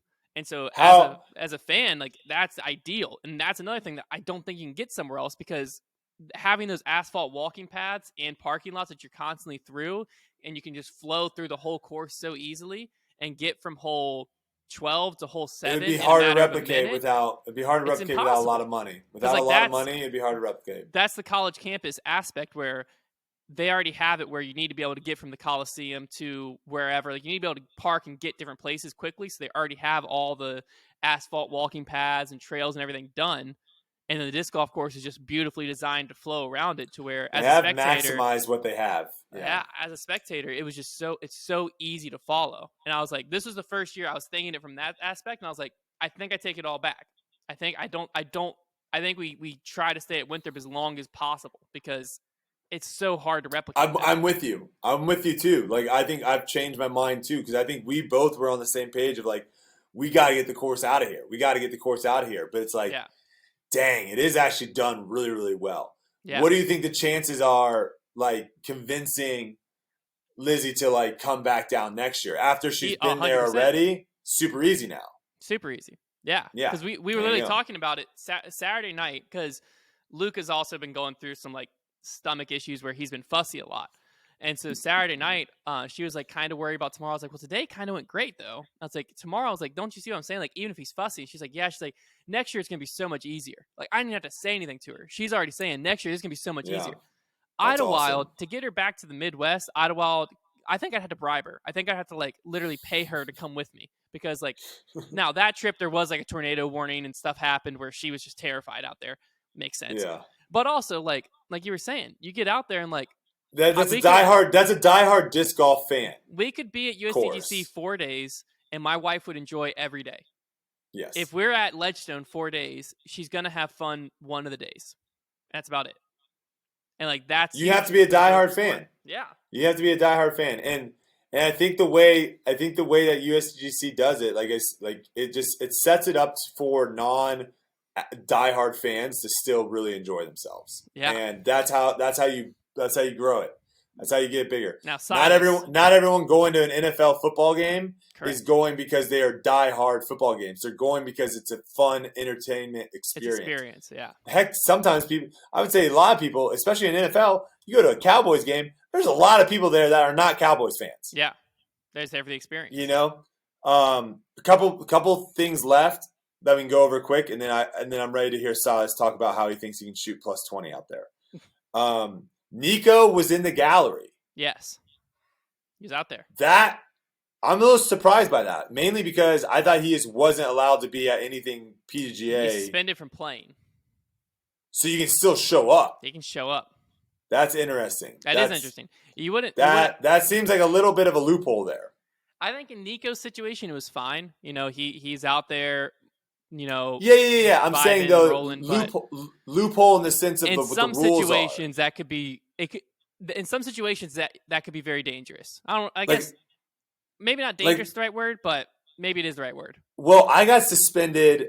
This is a story a long time ago, but I got suspended from a ultimate frisbee tournament, and I wasn't. It wasn't like I wasn't allowed to play, but it was also like I wasn't even allowed to be on the sideline to like help my team. I couldn't be on the grounds. Now, why did I get suspended? Do you want to hear the story real quick? People probably want to hear the story really quick. I want to hear the story. It was a halftime show at a major league soccer game, and they were basically doing a halftime show for like the 3 teams from the United States that were going to go compete in the World Championships as kind of like a little, hey, these are the whatever. So they gave us all little minis to throw into the crowd, right? And obviously, me being who I was at the time, I was like, I'm going to see if I can throw this up in the upper deck. I'm trying to throw this at the very top because everyone else was just kind of like tossing it 10 feet. No one up high in the stands were getting it. So I was like, I'm going to chuck this thing up to the top. Well, thing was really, really flippy. So if you think about throwing a disc that you think is like a bomber and it's really a roller, it did exactly that. It went straight up, turned into a roller, straight down, and of course, and see, again, it's a funny thing because it's just funny because I know now like nothing bad happened, but it of course hit the one like 10-year-old girl square in the forehead. Oof. Now, obviously I went up there, apologized to her, apologized to her dad that was right there. Both of them seemed fine. Beside the fact though, it was still an awful thing, an awful situation to happen. And this was, USA Ultimate wasn't a huge fan of me because I was anti-spirit fingers, and they used that as a way of suspending me. But yeah, I mean, I wasn't allowed because of like a promotional thing, they suspended you from the tournament. Yeah, they said I did that. They said that I did that on purpose. So, I mean, it's unfortunate that it happened, but. He did it on purpose. Like, you didn't tomahawk it at someone. If it was anyone else, it would not be a situation. It would not be an issue. Yeah, it just sounds like, oh, that's a really unfortunate mistake. But you can see where the line of thought is. Like, yeah, I mean, I immediately ran up into the stands and apologized and was like, so sorry. Yeah, but yeah. So turning it all back, I wasn't allowed to be at the tournament at all. Yeah. So now, I could see, again, I think, actually, even for the PDGA, because like you wouldn't want a local guy that got suspended showing back up. Like I said, no. Nico was fine out there. Like it was great. Yeah, he wasn't. I'm sure with fans, whatever. But you could see where it could be a problem in future situations. And people can agree or disagree on what Nico did was intimidating and all that stuff, because that initially what got him suspended, right? Was he was intimidating an official. Let's say someone went above and beyond the intimidation thing and really for everyone was like, yes, that guy 100% was intimidating his card mates, right? At like a C-tier event. Yeah. Do you want that person at the next C-tier event just to be standing on the sideline, not talking, not doing anything, just standing watching you? Yeah. Like, do you want that to happen? Like, that's why I think it's a little bit of a loophole. The tough part, though, is like, is that enforceable? Because a lot of events are at public parks. And like they didn't get. Yeah, no, I know, and that's probably why it's a loophole. It's because it's like, how do you tell someone not to be able to at a public park without like shutting it down? Yeah. Well, that's dark horse. I mean, that's not go that far, but some situations might need to go that far. Nico is not one of those situations, but in the future, you can see where that would happen. I will say though, Vegas is going to be electric next year with Nico coming back. I mean, there's going to be so many stories. Gannon, Drew battle. There's going to be so many stories. Next season is going to be incredible. Absolutely. Last thing, USDGC, I know. Last thing, we got to talk about I know, it is what it is.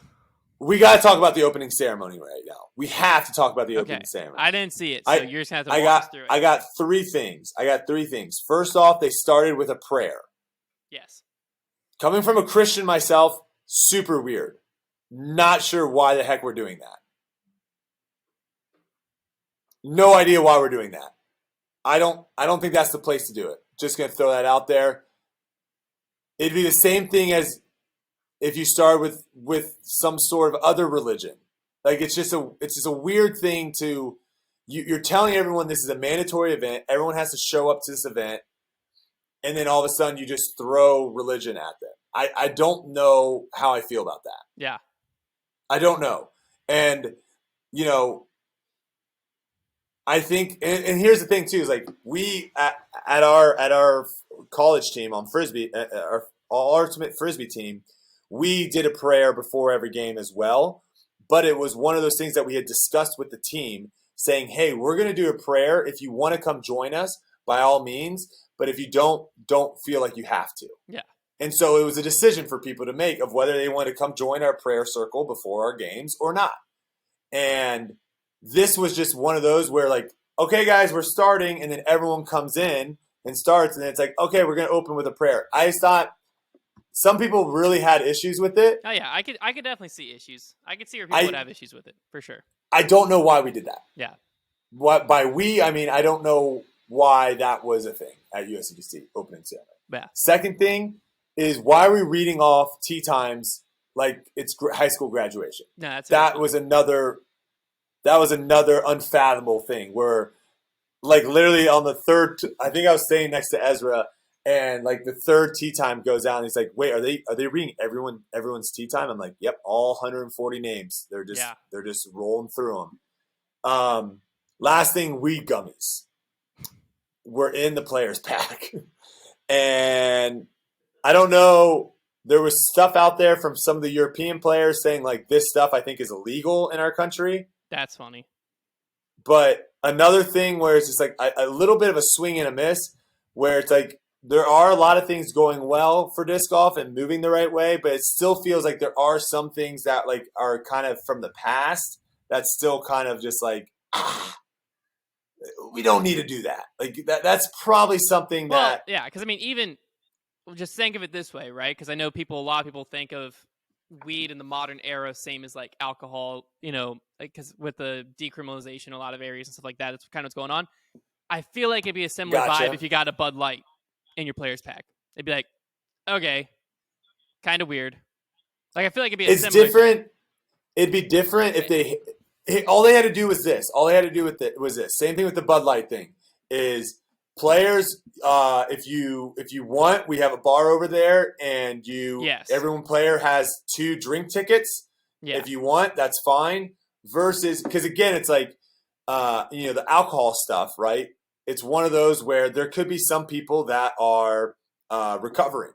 Yeah. And the last thing they want to do is go home and open their player pack and they have a beer in their hand. And then be like, all right, like, well, they gave it to you. Yeah, no, absolutely. You know what I'm saying? Like there's just with those type of things, there's just weird stuff with alcohol and drugs. Just like, there's just, like you said, make it available. We're giving you all tickets. Yeah, we're giving you all tickets. If you want to go redeem them, by all means. If you don't, whatever. So yes. those were Totally a couple swing and misses. We talked so highly about USDGC. It's not debate night without me throwing in a couple dark horse little things. Absolutely. There. And I'm sure some people in the comments are going to be like, "Oh, Brodie, you didn't have to say any of that stuff." No, I did. I did have to say it. Okay, Silas, the floor is yours. The floor is mine. Oh boy. Well, I know we were talking before you teed off about the whole. What do you think I'm shooting out there? And we said, what do we say? Plus 27? Plus 26? No, we said plus 20. You said you could break plus 20. You said you could do plus 20. And I agreed, and then I got on the grounds. I don't agree anymore, Silas. No? What line do you think you'd be at? I think I'd be at like plus 26. 26. I don't think. Looking at it, like what did the worst person shoot? Like plus 40 something? Well, you can't. Well, that's across the whole tournament, but they're good enough to qualify for USDGC. Yeah. So their worst round was 15, and they ended up they shot plus 15, but they also shot like even par or something to get in. Yeah. No, I'm going 26. I would say 30 or 35. I'd be like, he's got a chance, mainly because I think you could play the course strategically in a way that you could do it. Yeah, no, but I'm not trying to play great. I'm just trying to play for the score. Yeah. So I think 30 if you're playing for the score, I think 30. What does he get on? What does he get on 5, Silas? 5? Or sorry, Hunter. What does he get on 5? I think he goes if he's playing just safe. Safe. Walk me through it. He goes really short layup, another short layup, jump putt to the water. We'll just so he's about to be throwing 5. 5. Safe cross layup. He gets a forehand across first try. Safe. He's not going to the basket. He's going. I know, but he gets it across first try. After 4 layups. I mean, hopefully he's in a spot he's got clear like 200 feet of water. Yeah. No, there is no spot like that. Yes, there is. And you just throw to the right of those trees. Like you're saying, you think he's going all? There's a Mando. The basket. There's a Mando. He's just shy of the Mando, and he's just having a chip shot around the trees. I don't think he gets there in 4 shots. He does not get to that Mando in 4 shots. Regardless, I think he can get across the water in 5 layups. I think he can take a 7. Ooh, I'd put a lot of money on that. I think he can take a 7. I'd put a lot of money on the over. He could also take a 9. I'd put a lot of money on. I could also take a 6. I don't think he's taking a 6. Yeah, because just go. Could you physically take a 6? Yes, 100%. You absolutely could take a 6. Can we just do that? Can we just have instead of across the water it's a tough. Instead of him just playing all 18, can we just have a side bet of him just playing 5 and just seeing what he shoots on 5? Because I will take a lot of money that he does not play it. Yeah, the course is open. Is it open year round? But it's just not. The ropes aren't up, so there's no. Size is about to jump in his car and drive down there. I mean, So do you have more respect, Silas? Because you had some words. You had some strong words against USDGC coming into the tournament. You're right. Are you changed your mind? Are you still feeling what you said was true? I will say that this tournament is ran very well. You know, I didn't realize that there were 3 tournaments essentially going on. Kind of hate that, but continue. So like they had it all together. Not gonna lie, the Players Village thing, that was sick. That was very cool. I think I wish more tournaments would do that, because I know not like hardly any other tournaments probably do that kind of thing. Several try, but no one executes it the way it's like that was sick. Exactly. They try. They have like food trucks and stuff, and they try to have like a little thing. But European Open was pretty decent. Okay. But yeah, that's what kind of disappoints me a little bit, is that like this is like the tournament that one of the only tournaments that this is actually successful at, and it's good, other tournaments aren't. So that was really good. I mean, the course was good. I like the OB thing. So the rocks, whatever. But I like the rope and the little trench thing, and I like the grass cut. The grass cut was a big one. I've never seen that before. What's the rope and the little trench thing?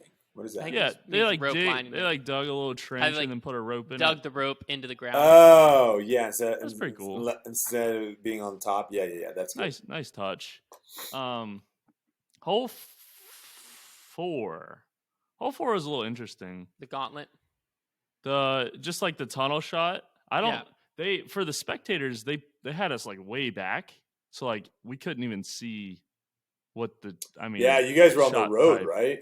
Was pretty much. Yeah. There was a little spot in the field, but you weren't. So you couldn't see you couldn't see a good shot versus a bad shot. Yeah, you just wait for it to hit a tree. Yeah, exactly. So that was a little like, I wish we could be a little closer. How was that on coverage? Did it look good on coverage? Like coverage shooting right behind? Yeah.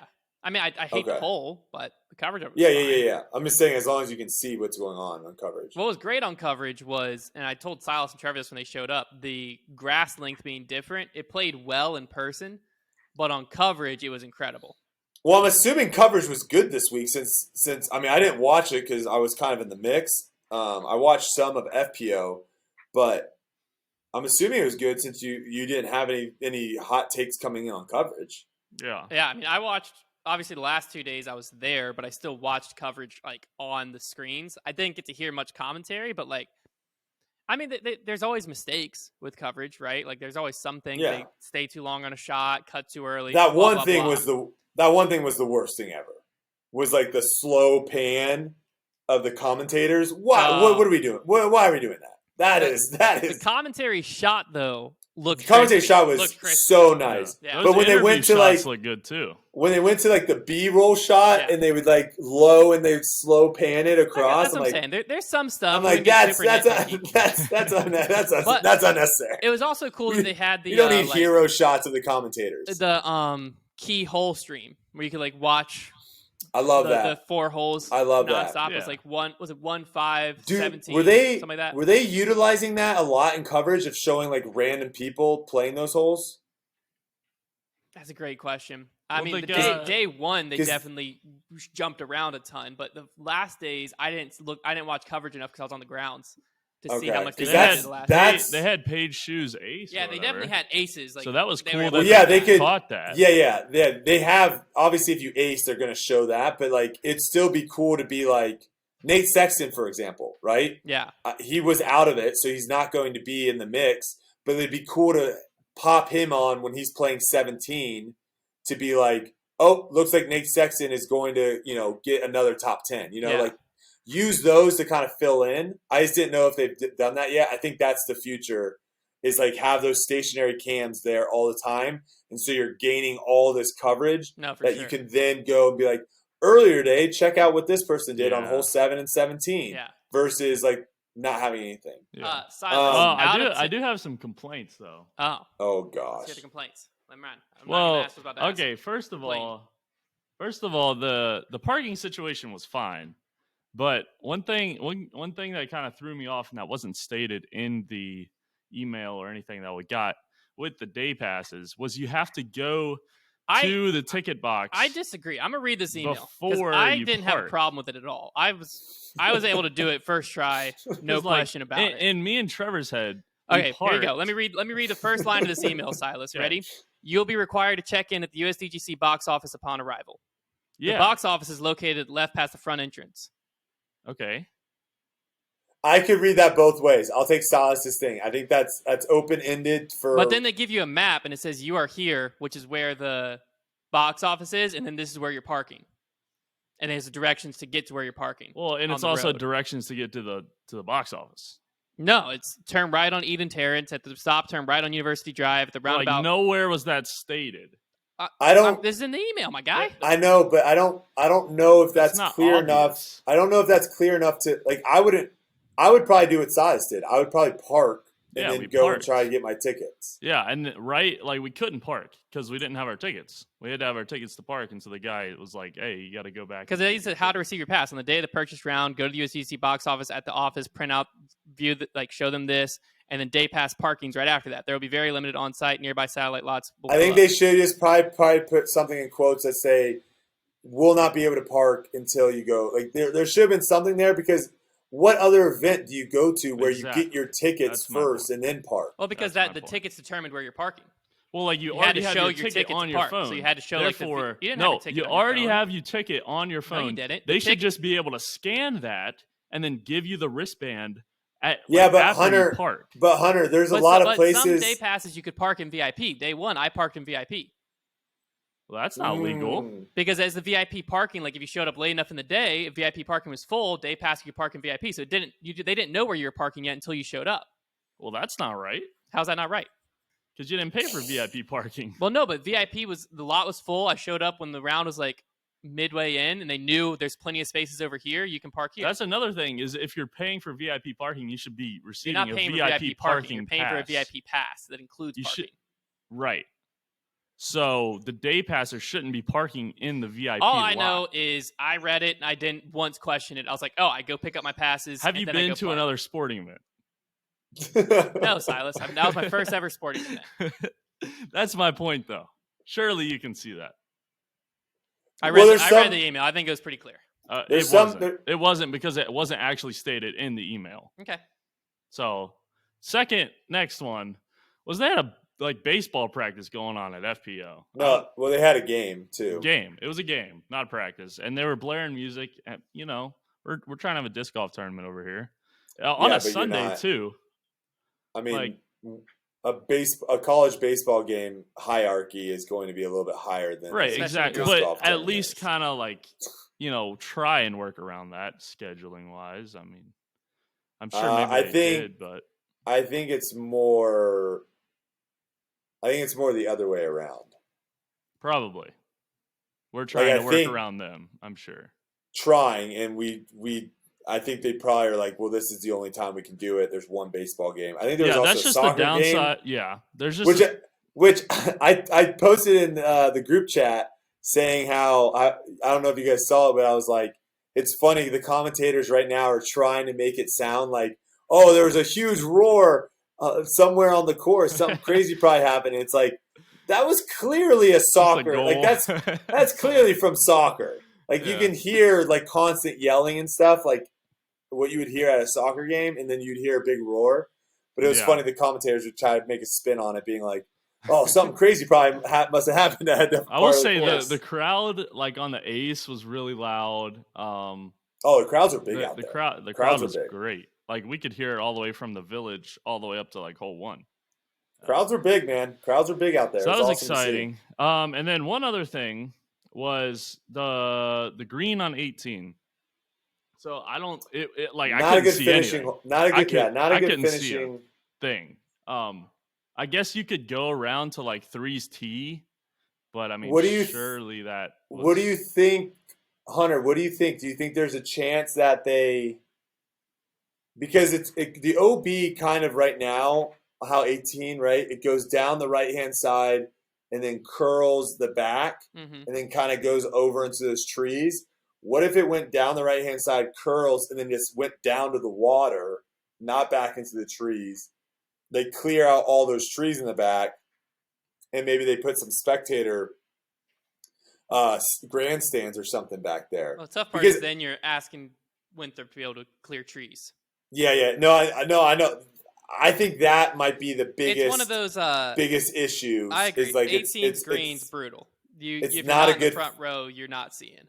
It's not a good finishing hole. Like the tough part is it's a great finishing hole for the players. Fantastic finishing hole. But so it's one of those where they weigh the balance of like they've previously tried moving it back in the middle of the fairway. Terrible. It sucked, but it was great for the spectators. All the spectators could see. You could gather around it, and so they tried that, but it seems like they made the decision like we need to be better for the players, and the spectators. You got to kind of deal with it. But Couldn't they put more? I think they got to put grandstands. They got to put grandstands on the right. That's what they have to do. That would definitely help. Because right where they have like players scoring, get players scoring out of there. Put players scoring. There were people like actually showing in the shack. In the shack. Yeah, there were people going into like the lost found discs. I'm not surprised. I think that needs to be all like stadium seating. Yeah, that would definitely help. Because then if you get people stacked up, then you can see down. Because right now, you have to decide when they get to 18, do I want to be on the green or do I want to watch the approach shots? Because you can't do both. Right. Because by the time you get to the green, it's already going to be 3 rows deep. Or like if you're on the green, you can't see the shots from like people driving and approaching in. What I did is I watched from across the water, and as soon as he threw an approach shot, I just looked down at my disc golf network and watch the approach shot come in. Yeah. Not the most ideal way to do it, but it was good for me. I will say, like, the last 2 years we've been lucky to where the deciding factor has come on hole 17, essentially, right? Yeah. With Paul's big putt last year, Gannon's big putt this year, basically made 18 kind of like we haven't had one in the last 2 years where like someone cashes in like that 45-footer for the win on 18. Where it's like you would want to have a lot of people seeing that. But yeah, I agree with you on that side. Hole 18's green, not great for spectator. Yeah, but I mean that's pretty much all I had. It could be though. It could be. That's pretty much all of the complaints I had. What would you rate it out of 10 now that you've been there? We said this on the vlog. I think I said like an 8.3. 8.3. Okay. All right. That's respectable. I think that's what I said. That's a lot higher than you probably thought it was going to be going into that weekend. What's that? I says that's probably higher than you thought it was going to be going into the weekend. Yeah, I mean, I knew it was going to be good. Yeah. But I will say it was interesting watching FPO because I'd never watched FPO before. Yeah. And live, in person. Oh, and one more thing is just seeing people in person is just totally different. Like Corey Ellis, that dude is tall. Yeah. Like I did not know he was so tall. That's what everyone says when they see Corey for the first time. And like Emerson Keith, yeah, he's short. Very short. He's as short as I thought he was. But I mean, that was just super interesting to see. And just like you see shots on coverage and you're like, oh, that's a good shot. But you see shots in person, you're like, wow, that was a great shot. Yeah. So it was really cool to be down there and all that stuff. And it's really cool to see everyone that, came up and said hi. Final question to you from me. Do you still think it needs to move from Winthrop? Yeah, I think it has to. Okay. Yeah. I mean, long term, yeah, it's got to. You can't say, yeah, it there's just too much. There's too many things that could go wrong, too many things that Winthrop could say, like, hey, we want to build a new building right here. Boom. You got to get rid of Hole 5 or, whatever. So yeah. That kind of thing. But I will say the FPO, watching FPO gave me hope because those people were like half my size and they were throwing further than me. And so I was like, man, some way I got to be able to throw further. That's amazing. But props to them because they throw freaking far. That's great. That was funny. All right, let's wrap this thing up pretty quick. I think we talked through the Tour Championship and then touch on the survey really quick, and hopefully we can do it before Silas has to leave to go to class. Probably not. What's our time frame? Like what? 15 minutes? Yeah. Okay, we can do it. We can crank it out. Right. Tour Championship, Brodie. I'm just going to ask really quick. A, how do you feel about the format? B, with the qualifying thing or a play-in event going on tomorrow, can you still practice the course tomorrow? Yes, okay. And you can still practice the course. Like, so if you're in the semis, if you're like the top 4 guys, you can still practice course every day. Nice. How do you feel about the course? Do you get to play it again? Completely changed my mind. Oh, okay. First time was on Sunday or Saturday last week, I guess. Yeah. I walked through it when I walked through it, and a lot of holes, like, I had no idea what I was even doing. So I was like, I'm not even going to throw a shot because I don't know if it goes right or left. So I just walked the course a lot. Interesting enough, when we were out filming yesterday, Simon did the same thing. He walked the course, no discs in his hand or anything, just walked it. I think that's a real good way of seeing courses for the first time. But I will say it played a lot better than I thought. Nice. I was very down on the course after walking it the first time. Changed my mind. But I will say it does feel like almost whoever designed the course started getting a little tired on the back nine. That's what it feels like. I feel like the front nine's very good. I like the front nine a lot. Back nine, eh. And then the biggest thing is hole 18. I think they messed up one thing on hole 18 is they made a Mando. And I don't know if you want to pull up the caddy book. The caddy book so you can kind of have an idea. Maybe I don't know. Size, can we throw stuff on the screen or no? Yeah, should be able to. Can you like maybe screenshot it and send it to Silas or something so you can throw it up there so we can talk about it up. We can put it up in post. Okay, hole 18's caddy. Hole 18. When I first saw it, I was like, oh my gosh, this is incredible because initially how they had 17, 18 was terrible. I did not like 17, 18 when I first walked through it. Yeah. They basically combined 17, 18 to make an epic par 4 to finish it. And I was like, this is going to be incredible. But they have, it's an L-shaped hole. Okay, so the fairway goes up. That's and the wrong caddy book, Silas. The fairway goes up, and then it goes sharp turn to the left. Okay? Okay. And this all to the left is all OB. So initially I was like, oh my gosh, this is going to be incredible. You're going to have people being super aggressive if they need to on 18, trying to cut off. And it's uphill too. The tee shot's uphill. Okay. Trying to cut off all this OB and trying to get way up there because it is a long hole. And if they don't clear everything, they just threw OB the whole time and like their tournament's over, right? Yeah. They're probably going to lose. But they made a Mando on this tree. So now the only play is everyone to throw the big hyzer.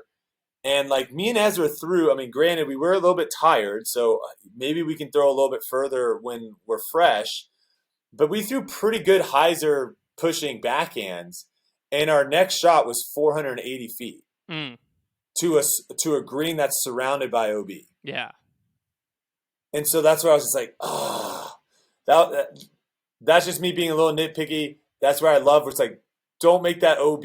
Make players have to decide if they want to play the safe hyzer shot up there or if they want to try to chew off and chuck it over OB because it's a risk reward shot. That's what I love. Yeah. I love risk reward shots. And but yeah, I've completely did a 180 on the course. I think it overall it's kind of like what we talked about before, where if you're just looking at it as a course, it's a great course, a lot of fun. Front 9, great tour course. Back 9, not so much. Gotcha. Makes sense. All right. Well, that's good to hear. But hole 17, one of the best. Hole 17 is one of the best par 5s too. Great. On tour. So that's a great hole too. So the finishing 2 holes, even though there is a Mando on 18, the finishing 2 holes are good. Awesome. So that's very exciting. We'll obviously next week talk through 35K on the line. Yeah, 35 grand to the winner for MPO and FPO. Yeah. Next week we'll obviously talk through the recap of it, and we're gonna have a preview show on Grip Lock. We'll fill out the brackets and finish our points for Grip Lock with the predictions. I don't think I'm catchable, but well, you guys should do it to where it's like you actually get points. We're gonna get points like March Madness. Yeah, like if you pick someone out of the first round, it's 1 point. Second round, 2, 3, 4 type thing. So there's a lot of points on the line.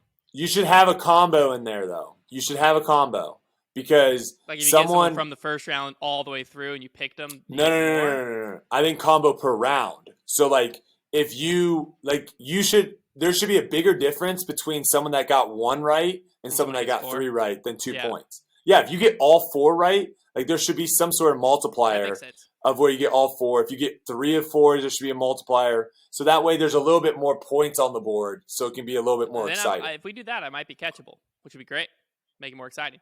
But yeah, I think last thing we wanted to touch on was the PDGA survey. We gotta talk about this survey real quick. We gotta talk about this. So survey. What is going on? How it was originally proposed with the email we got was last Tuesday. We get an email as a PDGA member that essentially it seemed like they were going to be surveying what everyone thought of transgender players in FPO.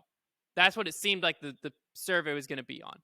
And the first... So is that just one question? The first 2 pages were essentially that. It was just like from like strongly disagree to strongly agree, different questions regarding that topic. The rest of it seemed a lot more just like what's our demographic? Where do our members lean on issues, on like different things? And like the rest were they more political, like political questions? A lot of them had like political back end ties, but some of them were literally like, what's more important when raising a child for them to be I saw that one. Considerate or well behaved?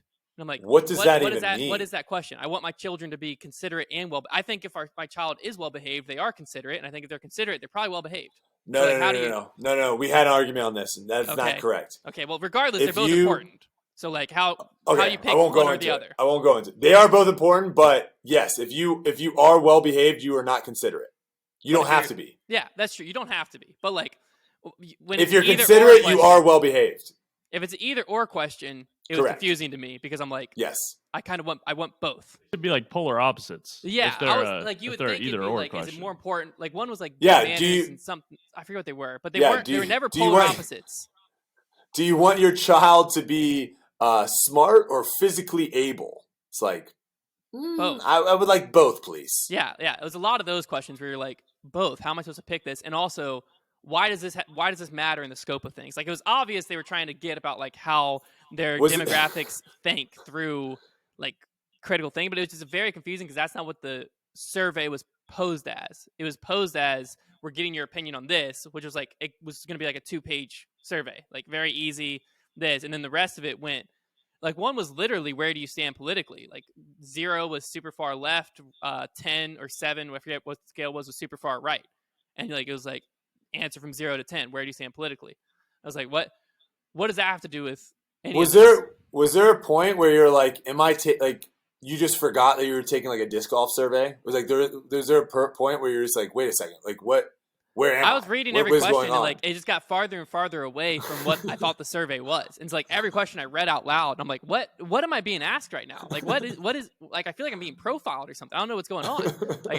They're trying to learn so much random stuff that I was like, I'm curious what they're going to do with this, because then someone on the PDGA medical committee put a reel on Instagram and basically said that their decision's already made. They already have all the research and everything they need. And the medical committee, which just recommends to the board of directors what the decision should be, and the board of director makes the rule, the medical committee is not even really using this survey to make their ruling on transgender players in FPO. So it's even more of a question of why? What is this? What the feel I got was the PDGA wanted to know what their demographic was before they made a decision, so they know what pushback's going to come from where. That was the feel I was getting. I don't know if that's right at all, but that was the feel I was getting. They were like, let's just take a broad survey so we know exactly who signed up for the PDGA, and then we can kind of predict. It seemed like a very the PDGA doesn't want to be in the wrong, so they're trying to figure out how to be friends with everybody, and so they want to know, okay, who are we trying to be friends with, versus just okay, let's make an informed decision, and no matter, because the deal is, no matter what decision's made, someone's upset. There's no way around it. No matter what decision's made, some group of people is going to be upset. And I think what it felt like to me was the PDGA was like, we don't want anyone to be upset. We want everyone to love us. We are great. Let's figure out who all our people are so we don't upset anyone. That's what it felt like to me. I don't know. I could be completely off on it, but it also came from the person who sent it out, was the guy the jerk move guy. I heard, yeah, people tweet me about talking that. about Paige getting roasted behind the scenes. I don't know why that guy's still affiliated with the PDGA. Yeah, I thought he was gone. He was what president. happened? He was He's president. back? He was president of the board of directors. He stepped down, and now he's in a volunteer position at the PDGA. But why is that guy still in our sport? I don't. But he was the one that created the survey, right? Yeah, he was the one facilitating the survey. That seems like a pretty big job for a volunteer to do. Yeah. Yeah, I don't. The PDGA fascinates me. I'm not trusting anyone coming in and volunteering for us to do anything important. No. Yeah, I don't. The heck? The survey was very. I mean, I think it's more so they didn't tell us exactly what the survey was going to be. Is why there was so much shock when you opened it. Yeah. Because if you understood the survey going in, then the questions made sense. But when you were told this survey's on, transgender players in FPO, the first 2 pages, I'm like, yep, these questions make sense. Answer. Then you get to page 3, I'm like, okay, this is kind of weird, but I kind of still get where they're going. And then eventually it's how are you raising your child? And I'm like, okay, now how do we get from point A to point B? You lost me in the middle here. That. Yeah. I didn't understand that. It'll be interesting to see. It'd be interesting to see what the listeners think of it. I'm curious. Are they gonna post these results? I don't know. I want to know what the PDGA is gonna do with this information.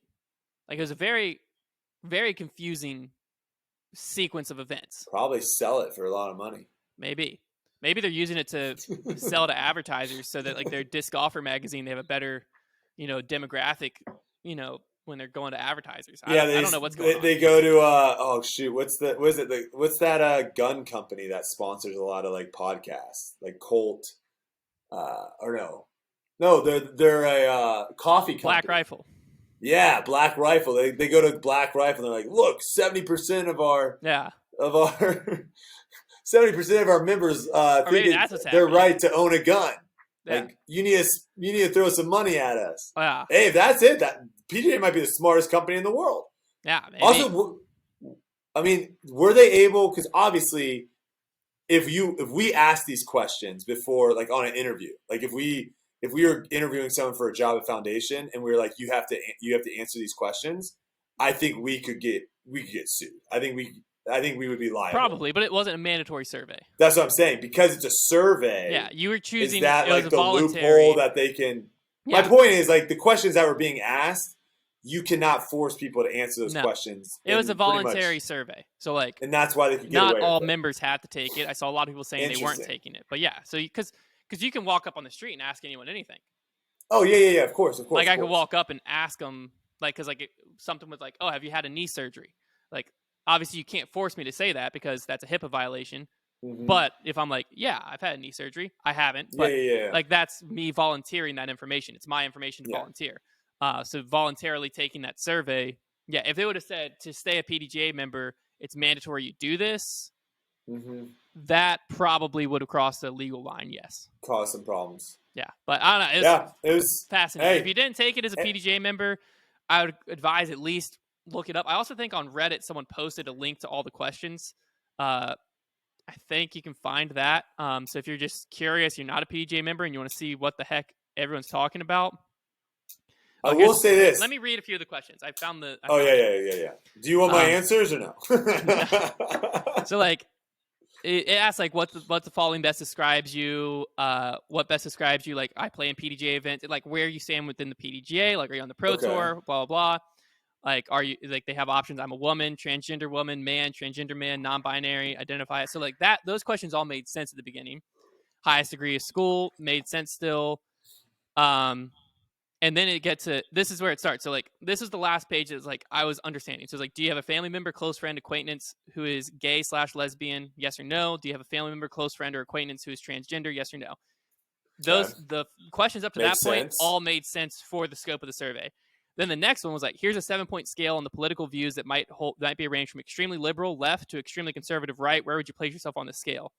How many times do you attend religious services or ceremonies at your place of worship?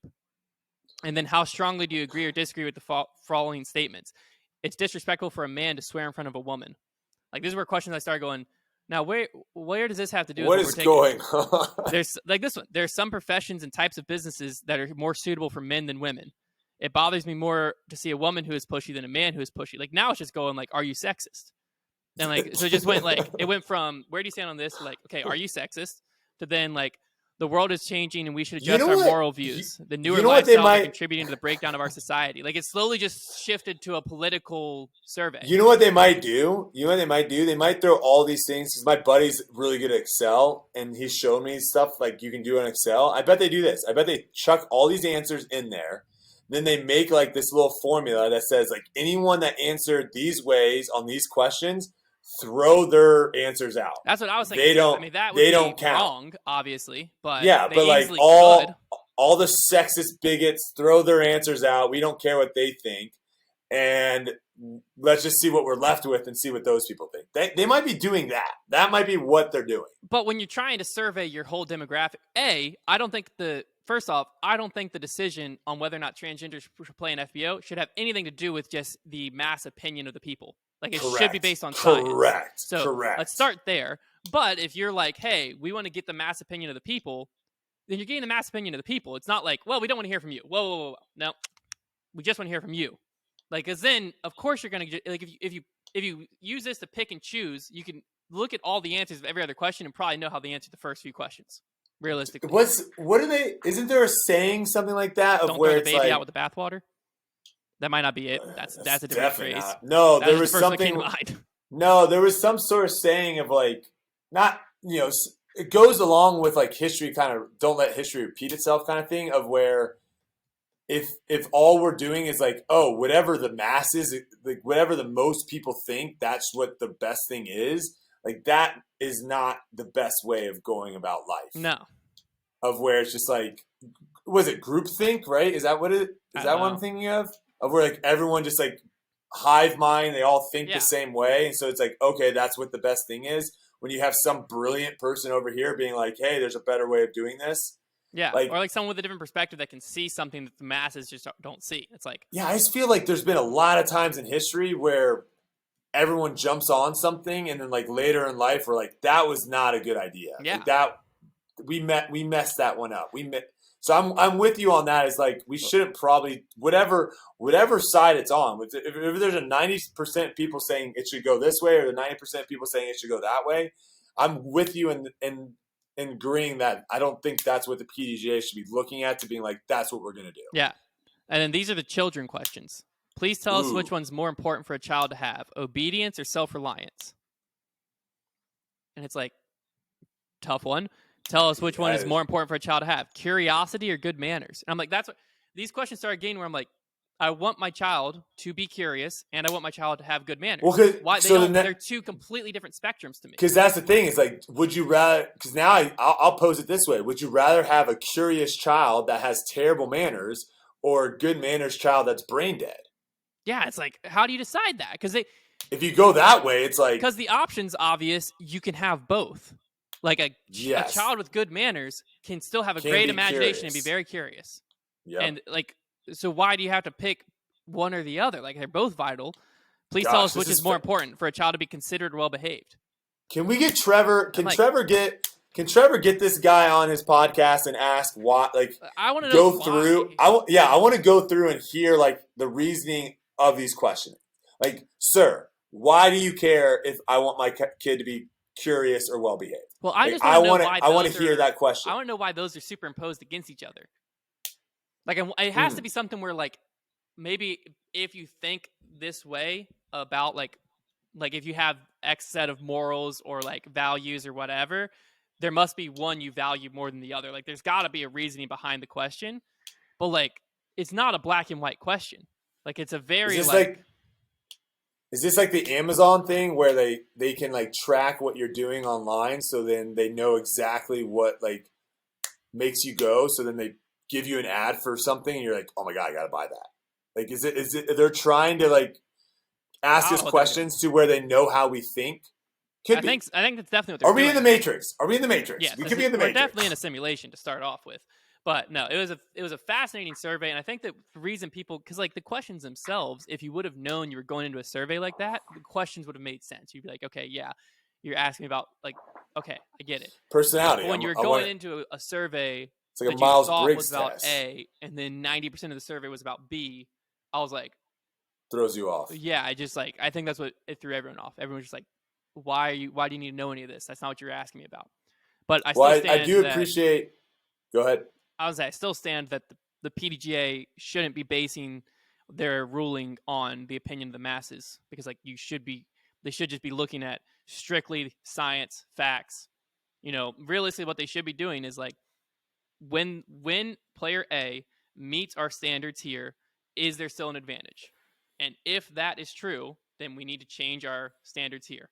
That's what should be going on. It's like, if player A meets these standards, first off, make sure player A does meet the standards, because that's not even happening in the PDGA. Whole different thing. But player A meets these standards. Is there still an advantage? If the answer is yes, we rework the standards until there is no, like, that to me is what should be going on in this line of thought. Like, that's it. And there shouldn't be like, okay, are all the masses okay with what's going on right now? Like, that's irrelevant. But I think that they just don't want to upset people. And like, you're going to upset someone. No matter what happens, people are going to be upset. So you just got to make the right decision. That's all you got to do. Whatever the right decision ends up being, you got to make it and roll with it and just deal with the backlash. So, fascinating thing. We'll talk about it more on Grip Locked, I'm sure. But, all right, Brodie, I think that's the show. Thursday 7 night. p.m. Twitter. See you there. See y'all there. Hopefully we'll be hearing about how great your round was and how you're ready to play on Thursday night too. Oh, gosh. Yeah. I mean, this is a course that I can either shoot 5 under or 15 over. So, be fascinating. We'll see what happens. All right. We'll talk to you all Thursday night, and then back here Tuesday night. Brodie will actually, nope, you won't be in studio. You will be in studio Tuesday when we film. It's not nighttime, baby. There we go. Boom. All right. We'll talk to you next week. Nope, later this week. Jeez, that was almost bad.